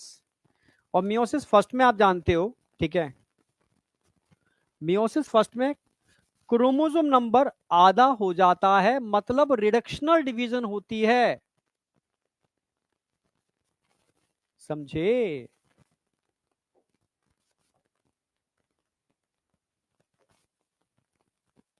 रिडक्शनल डिवीजन होगी, क्रोमोसोम नंबर क्या हो जाएगा? आधा, यानी हैप्लॉइड और हैप्लॉइड, इसको क्या बोलेंगे? Reductional division.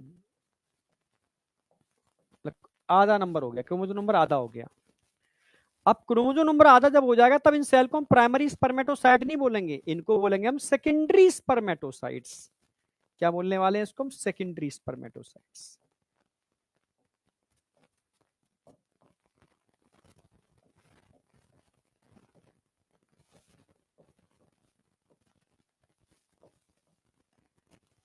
और सेकेंडरी स्पर्मेटोसाइट्स का नंबर क्या होगा जरा बताओ? ठीक है, सेकेंडरी स्पर्मेटोसाइट्स का नंबर क्या होगा? ठीक है, बिग आधा हो गया है ना, 22 प्लस या तो एक्स होगा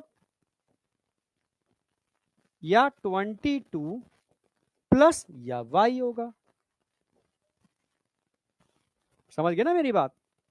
या तो भाई किसी के पास एक्स होगा या किसी के पास वाई होगा, यानी मेल ही तो रिस्पॉन्सिबल होता है डिसाइड करने के लिए कि मेल बच्चा होगा या फीमेल बच्चा होगा।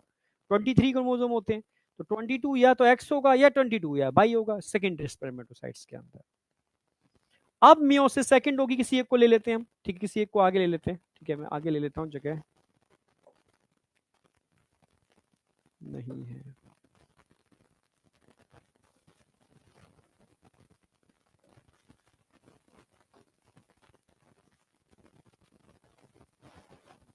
एक और यहाँ पर था, किसी एक को ही लेके चलते हैं हम, दोस्त लेना था आपको याद रहे। ये क्या बन गया था हमारा? Secondary spermatocytes.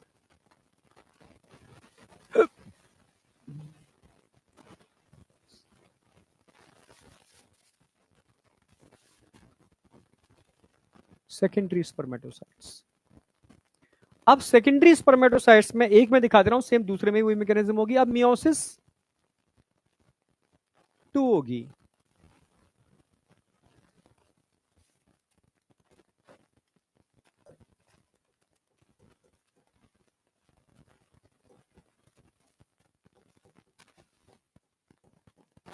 ये इक्वेटोरियल डिवीजन होता है, मतलब क्रोमोसोम नंबर इसमें सेम ही रहेगा, लाइक अ माइटोसिस।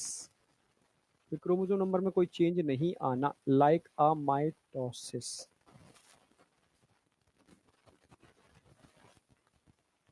क्रोमोसोम नंबर सेम रहेगा, माइटोसिस, बिल्कुल माइटोसिस। इनको बोलते हैं स्पर्मेटिड।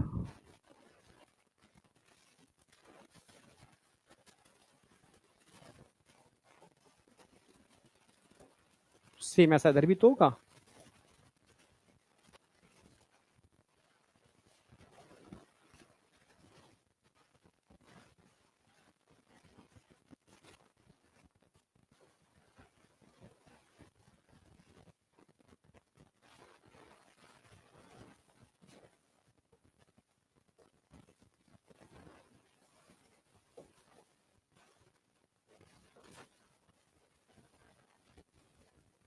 यानी आपके कितने स्पर्मेटेड बन गए? 4 स्पर्मेटेड बन गए, ठीक है।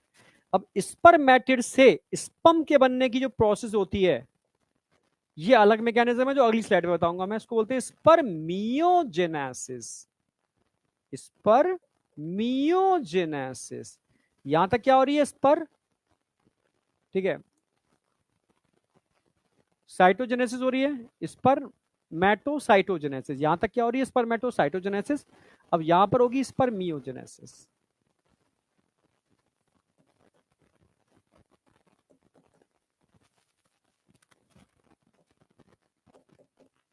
मैचुरेशन। क्योंकि यहां तक की मैकेनिज्म में कंटिन्यू साइटोप्लाज्म डिवाइड कर रहा है। पर अब क्या होगा? अब एक खास स्ट्रक्चर बनेगा, स्पर्म का मैच्योरेशन होगा, और 4 स्पर्मेटिड से 4 स्पर्म या स्पर्मेटोजुआ बन जाएंगे। अब बताओ, ये बन गए स्पर्म।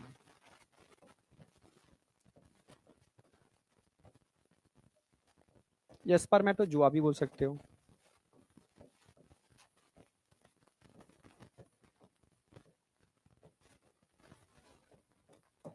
स्पर्म बोलो या स्पर्मेटोजुआ बोलो। हाँ, मियोटिक डिवीजन।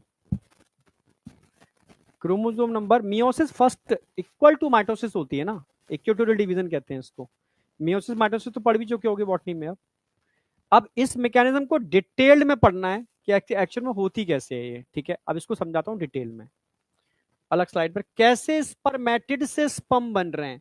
स्पर्मेटिड से स्पर्म के बनने की पूरी मैकेनिज्म, सबसे लॉन्गेस्ट फेज होती है ये। सबसे लॉन्गेस्ट, नोट कर लो पहले तो, सबसे लॉन्गेस्ट फेज होती है ये, नोट कर लो।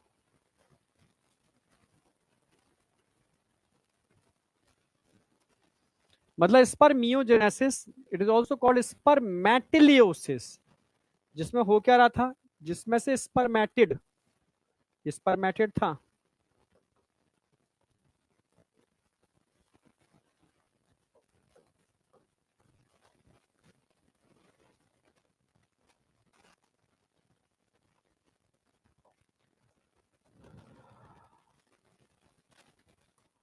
स्पर्मेटिड था,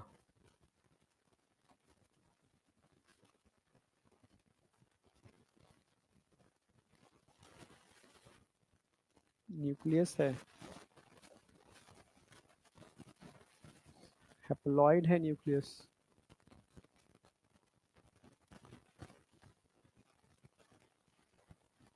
ऊपर गोल्जी बॉडी है,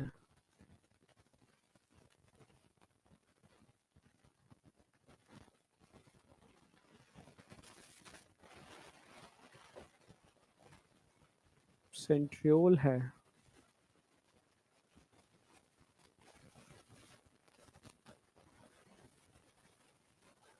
माइटोकॉन्ड्रिया होंगे।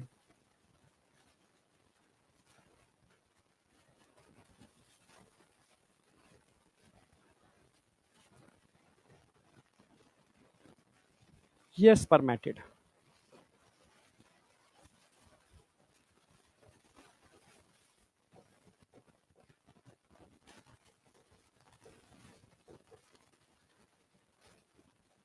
ये स्पर्म।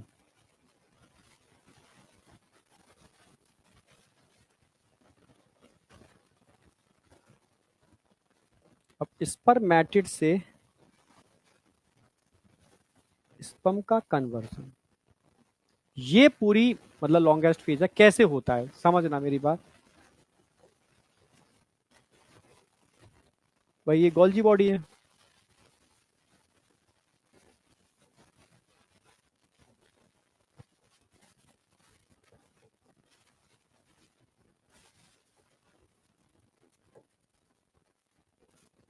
गोल्जी बॉडी,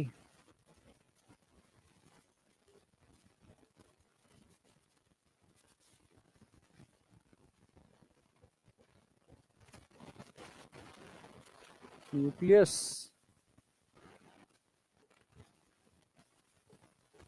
सेंट्रोसोम,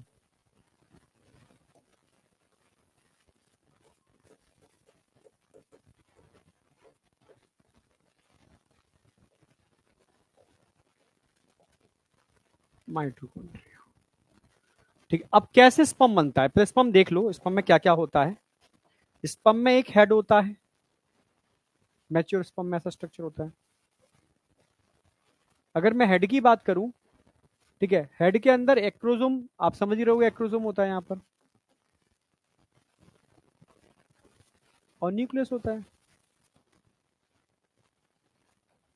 भाई एक्रोजोम और न्यूक्लियस के मिलने से आपका हेड बनेगा।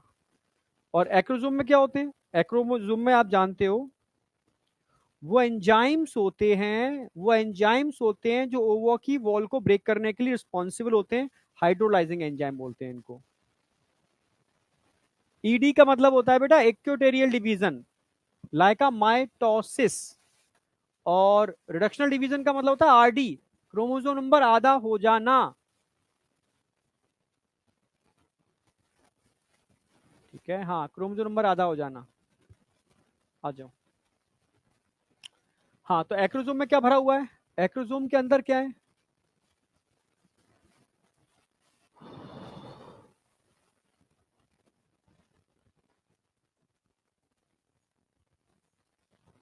हाइड्रोलाइजिंग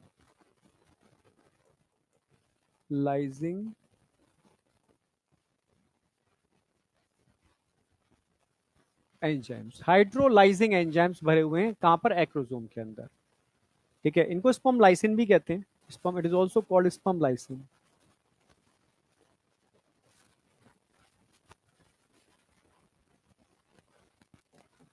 स्पर्म लाइसिन कहते हैं क्योंकि ये ओवा की वॉल को ब्रेक करने में हेल्प करते हैं। ठीक है, तो ड्यूरिंग फर्टिलाइजेशन इन्हीं एंजाइम की वजह से ओवा की वॉल डाइजेस्ट होती है, तब ये अंदर एंटर कर पाता है। अब नीचे आ जाओ, यहां पर आपको दो सेंट्रोल दिख रहे होंगे, एक तो प्रोक्सिमल सेंट्रोल है,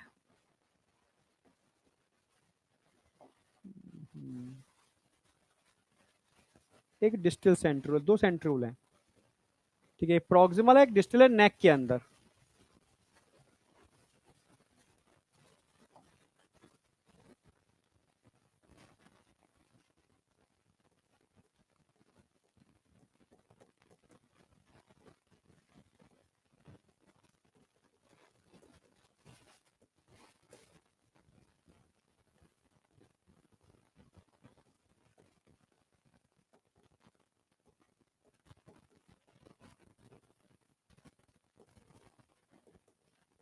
प्रोक्सिमल सेंट्रोल और डिस्टल सेंट्रोल। प्रोक्सिमल सेंट्रोल तो ऐसे था, डिस्टल सेंट्रोल क्या बनाएगा आगे जाकर के, ये एक्सियल फिलामेंट बनाएगा।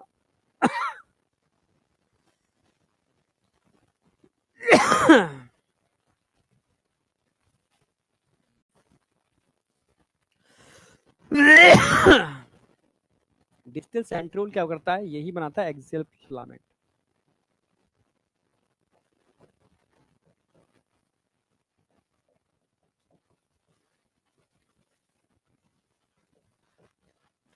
इसी से बनता है एक्सियल फिलामेंट। प्रोक्सिमल सेंट्रियोल तो ऐसे ही रहेगा, डिस्टल सेंट्रियोल से एक्सियल फिलामेंट बनेगा, ये ध्यान रखना। ये मिडिल पीस हो गया, ये तो नेक हो गई, ये मिडिल पीस हो गया।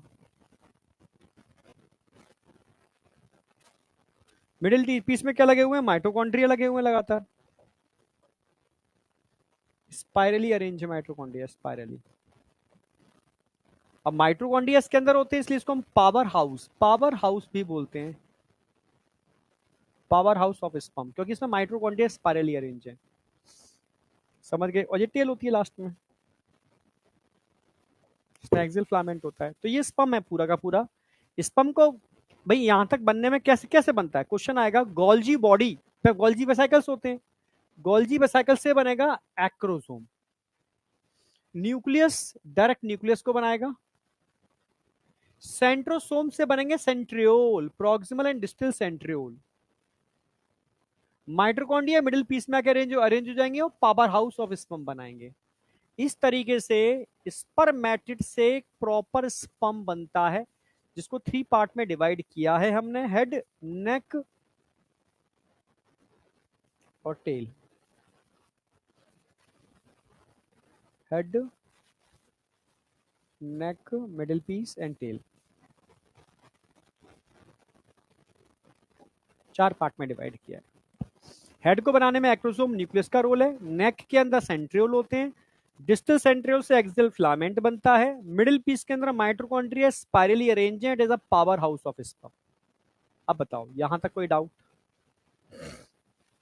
हाँ, इक्वेशनल एक ही बात है, इक्वेशनल। इक्वेशनल का मतलब हो गया बराबर। इक्वेटोरियल निकल गया, इक्वेशनल का मतलब है बराबर। रिडक्शन का मतलब है आधा आधा।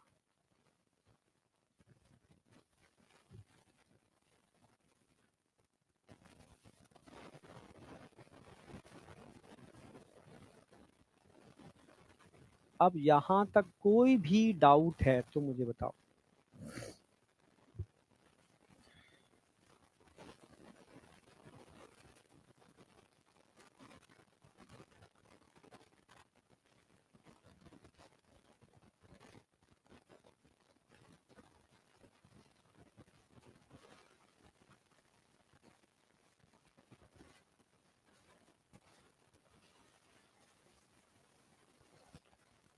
यहां तक कंप्लीट हो जाती है आपकी, ठीक है, यानी ये स्ट्रक्चर बन गया।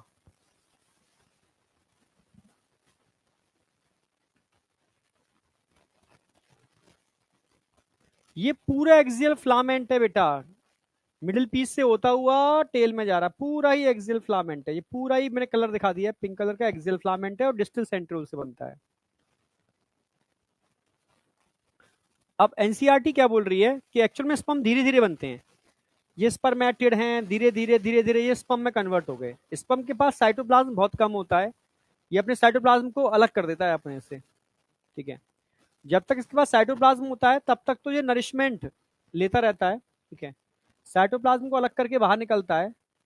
देखो अब तुम ध्यान से देखोगे, ये दिखा रखा है स्पर्मेटोगोनिया, ये सर्टोली सेल है सारी की सारी। अब ध्यान से देखना, स्पर्मेटोगोनिया से क्या बनेंगे? प्राइमरी स्पर्मेटोसाइट्स, फिर क्या बनेंगे? सेकेंडरी स्पर्मेटोसाइट्स, फिर क्या बनेंगे? स्पर्मेटिड, फिर क्या बनेंगे? स्पर्मेटोजोआ। आप जानते हो स्पर्मेटोगोनिया हैप्लॉइड होते हैं, डिप्लॉइड? डिप्लॉइड होते हैं, डिप्लॉइड होते हैं, हैप्लॉइड होते हैं, हैप्लॉइड होते हैं, ये भी हैप्लॉइड होते हैं। एक बच्चे ने मुझसे पूछा था ऑफलाइन में, सर इसको तो लिखती है एनसीईआरटी स्पर्मेटिड, इसको लिखती है स्पर्मेटोजोआ, दोनों तो एक जैसे ही हैं, अंतर क्या है? तो मैंने कहा बेटा जब तक, भाई जब तक आप न्यूट्रिशन ले रहे हो सर्टोली सेल से तब तक आप मेच्योर नहीं हुए, तब तक आप स्पर्मेटिड ही कहलाओगे। जब आप इनसे छोड़ के अलग हो गए तब आप इंडिपेंडेंट कहलाओगे। इंडिपेंडेंट स्पर्मेटिड को स्पर्मेटोजुआ बोलते हैं। ये टूटा, अलग हुआ, यहां से निकल के बाहर जाएगा।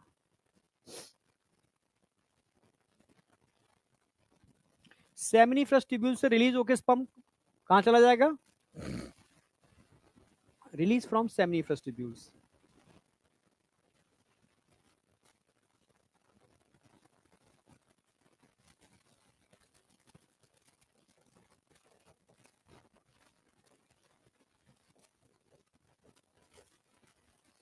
निकल के बाहर निकल जाएंगे, बाहर निकल जाएंगे। बाहर निकलने की प्रोसेस को उसको बोलते हैं स्पर्मिएशन। जब स्पर्म मैच्योर हो जाता है तो साइटोप्लाज्म, साइटोप्लाज्म है, साइटोप्लाज्म को सर्टोली सेल को दिया जाता है, भाई तू पकड़ अपना साइटोप्लाज्म, अब जरूरत नहीं है, और मैं चला और उड़ के निकल गया ये, ठीक है। तो इसको बोलते हैं स्पर्मिएशन। तो कंफ्यूज मत होना, स्पर्मिएशन, इंसेमिनेशन, इजैक्यूलेशन सब एक जैसे लग रहे हैं ना। स्पर्मिएशन का मतलब है साइटोप्लाज्म को छोड़ करके सेमिनिफरस ट्यूब्यूल से रिलीज होना, स्पर्मिएशन, बाहर निकल जाना, ठीक है। इजैक्यूलेशन, फीमेल ट्रैक के अंदर एंटर कर जाना, इनसेमिनेशन। तीनों में कंफ्यूज नहीं होना है, ठीक है। स्पर्मिएशन, इंसेमिनेशन और इजैक्यूलेशन। अब बताओ यहां तक कोई डाउट है? क्वेश्चन कैसे आते हैं देख लो।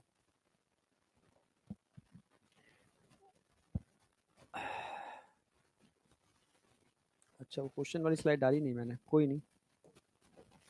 एक चीज और ध्यान रखना, द ह्यूमन मेल इजैक्यूलेट, ये बता चुका हूं मैं, 200 से 300 मिलियन इजैक्यूलेट करता है एक बार में during the coitus for normal fertility. Normal fertility के लिए तो जरूरी है। जिसमें से 60%, एटलीस्ट 60% स्पर्म, इनमें इनके 60% sperm must have normal shape and size के होने चाहिए। यस, जरूरी है। ठीक है, and at least 40% of them, यानी 60% में से भी 40%, रिमेनिंग 40% की बात नहीं कर रही है। ठीक है भाई, 60 नॉर्मल होने चाहिए तो बचे हुए 40 नॉर्मल नहीं होंगे ना, सिंपल सी बात है। बच्चे कंफ्यूज होते हैं। अब इन 60 में से 40% जो नॉर्मल शेप एंड साइज के हैं, ठीक है, समझना, एटलीस्ट 40% ऑफ देम, यानी इन 60 के 40% की बात चल रही है, must show vigorous mortality. 60 normal shape and size के, उन 60 में से भी 40, 60 में से 40 मतलब एकदम खतरनाक फाइटर होने चाहिए, तब जाकर के वो एग को फर्टिलाइज कर पाएंगे। टोटल में से 60 नॉर्मल शेप एंड साइज है, 40 का नॉर्मल शेप एंड साइज नहीं है, चलेगा। इन 60 में से 40 खतरनाक विग्रस मोटिलिटी वाले स्पर्म होने चाहिए, तो जाकर के वो ओवा को फर्टिलाइज कर पाएंगे। ये एनसीईआरटी की लाइन है और बहुत पूछी जाती है। अब बताओ, कोई डाउट किसी को?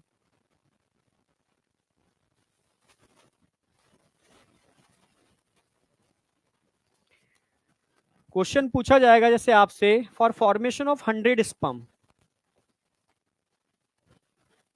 क्वेश्चन है for formation of 100 sperms, number of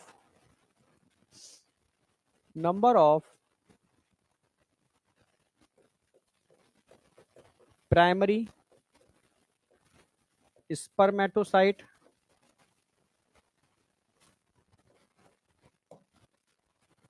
बताओ कितने होंगे,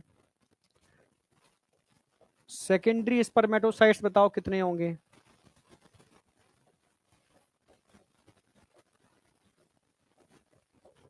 स्पर्मेटिड बताओ कितने होंगे।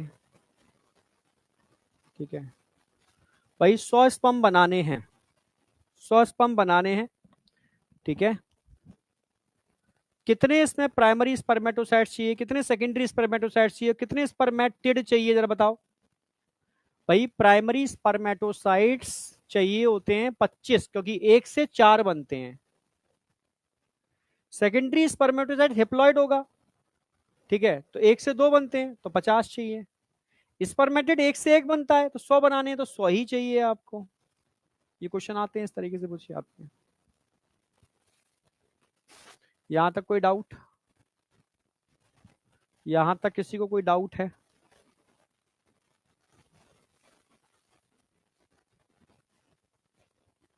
डायग्राम में है क्या तुम? स्पर्म के डायग्राम में है क्या? ठीक है ये न्यूक्लियस है,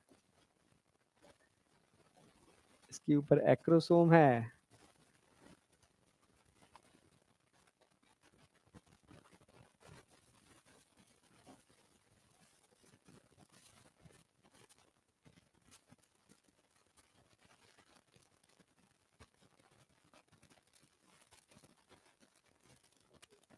नेक है,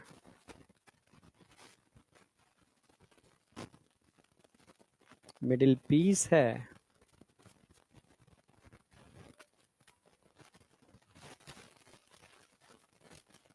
टेल। क्या समझ नहीं आया इसके अंदर बताओ? एक बच्चा लिख रहा है स्पर्म का डायग्राम, ठीक है, बताया मैंने। इसमें क्या भरे हुए हैं? क्रोमैटिड, न्यूक्लियस है। यहाँ क्या भरे हुए हैं? डाइजेस्टिव एंजाइम, स्पर्म लाइसिन, जो ओवा की वॉल को डाइजेस्ट करेंगे। ये बन गया हेड। यहाँ पर क्या है? 2 सेंट्रियोल है, proximal centriole, distal centriole. Proximal तो ये रहेगा, डिस्टल सेंट्रियोल से क्या बनेगा? एक थ्रेड लाइक स्ट्रक्चर बनेगा, उसको एक्सियल फिलामेंट बोलते हैं। ये पूरा का पूरा टेल में चला गया। मिडिल पीस में क्या नजर आ रहा है आपको? मिडिल पीस में आपको माइट्रोकॉन्ड्रिया नजर आएंगे, स्पाइरली अरेंज है, स्पाइरली ऐसे ऐसे ऐसे ऐसे, स्पाइरली अरेंज है माइट्रोकॉन्ड्रिया। क्या डायग्राम है समझ में नहीं आया बताओ? ये खुद्दू को भी समझ में आएगा डायग्राम? क्या समझ में नहीं आया बताओ डायग्राम में?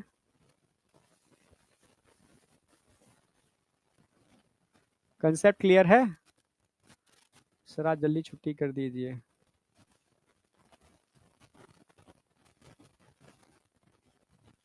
फर्टिलाइजेशन के लिए एक स्पर्म की जरूरत है, पर बेटा एक स्पर्म के पास ताकत नहीं है कि ओवा की 3 लेयर को फोड़ पाए।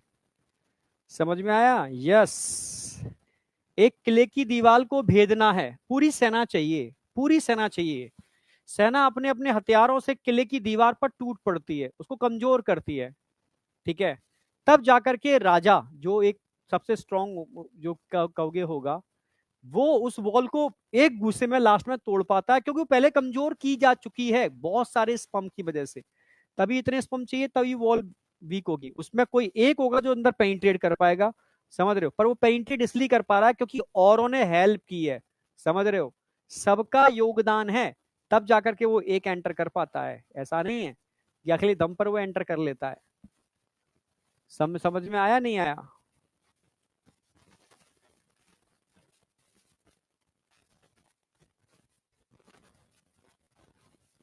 क्वेश्चन इतना सा है कि फॉर फॉर्मेशन ऑफ 100 स्पर्म बनाने, 100 स्पर्म बनाने के लिए कितने प्राइमरी स्पर्मेटोसाइट चाहिए भाई? एक प्राइमरी स्पर्मेटोसाइट से 4 स्पर्म बनते हैं, तो 25 से आपके 100 बन जाएंगे।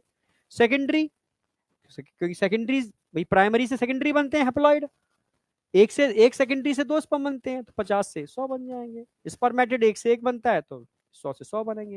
यही तो बताया मैंने इससे पहले।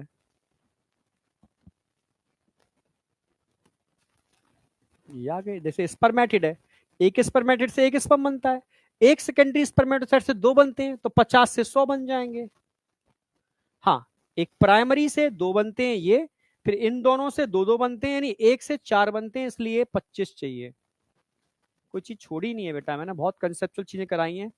अगर बच्चे कंसेप्चुअल हैं तो उनके की चीज समझ में आएगी, बाद बाकी के बच्चों को मैं क्या बताऊं। ठीक है, तो आज मैं थोड़ा जल्दी छोड़ दे रहा हूँ, ठीक है, कोई दिक्कत नहीं है। ठीक है, ओके। 2 स्पर्म एंटर कर ही नहीं सकते, वो मैं बताऊंगा आगे, फर्टिलाइजेशन की मैकेनिज्म में पॉसिबल ही नहीं है। पॉलीस्पर्मी हमारे अंदर नहीं होती है, मोनोस्पर्मी होती है। कैसे होती है पूरा बताऊंगा, ठीक है। चलो आज कहो तो इतना छोड़ दूं, क्योंकि फीमेल वाला पार्ट स्टार्ट करना है, कर सकते हैं वैसे स्टार्ट। कुछ क्वेश्चन दे रहा हूं होमवर्क के लिए, कर लेना ये सारे।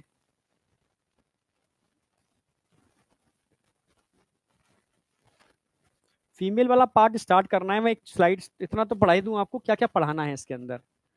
जैसे वहां टेस्टिस पढ़ाए थे, यहाँ ओवरी पढ़ाने वाला हूं। वहां मेल सेक्स एसेसरी डक्ट पढ़ाए थे, या फीमेल सेक्स एसेसरी डक्ट पढ़ाऊंगा, जिसमें फैलोपियन ट्यूब आ जाएगी, इसको ओविडक्ट बोलते हैं।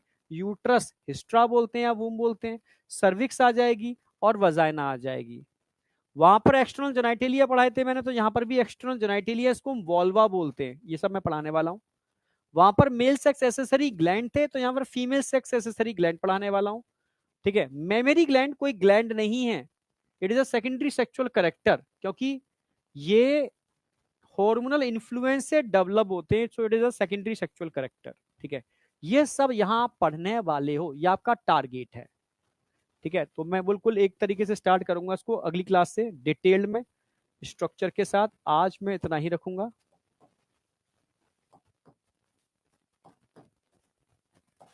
यानी आज मेल वाला पार्ट पूरा कंप्लीट एकदम परफेक्टली हो गया विद गैमेटोजेनेसिस। ये सारे क्वेश्चंस फीमेल वाले में कराऊंगा अगले में। ठीक है, ओके। तो अब मिलते हैं नेक्स्ट क्लास के अंदर। इतना आप अच्छे से कर लो, ब्रेन में सेट कर लो। Okay, bye bye.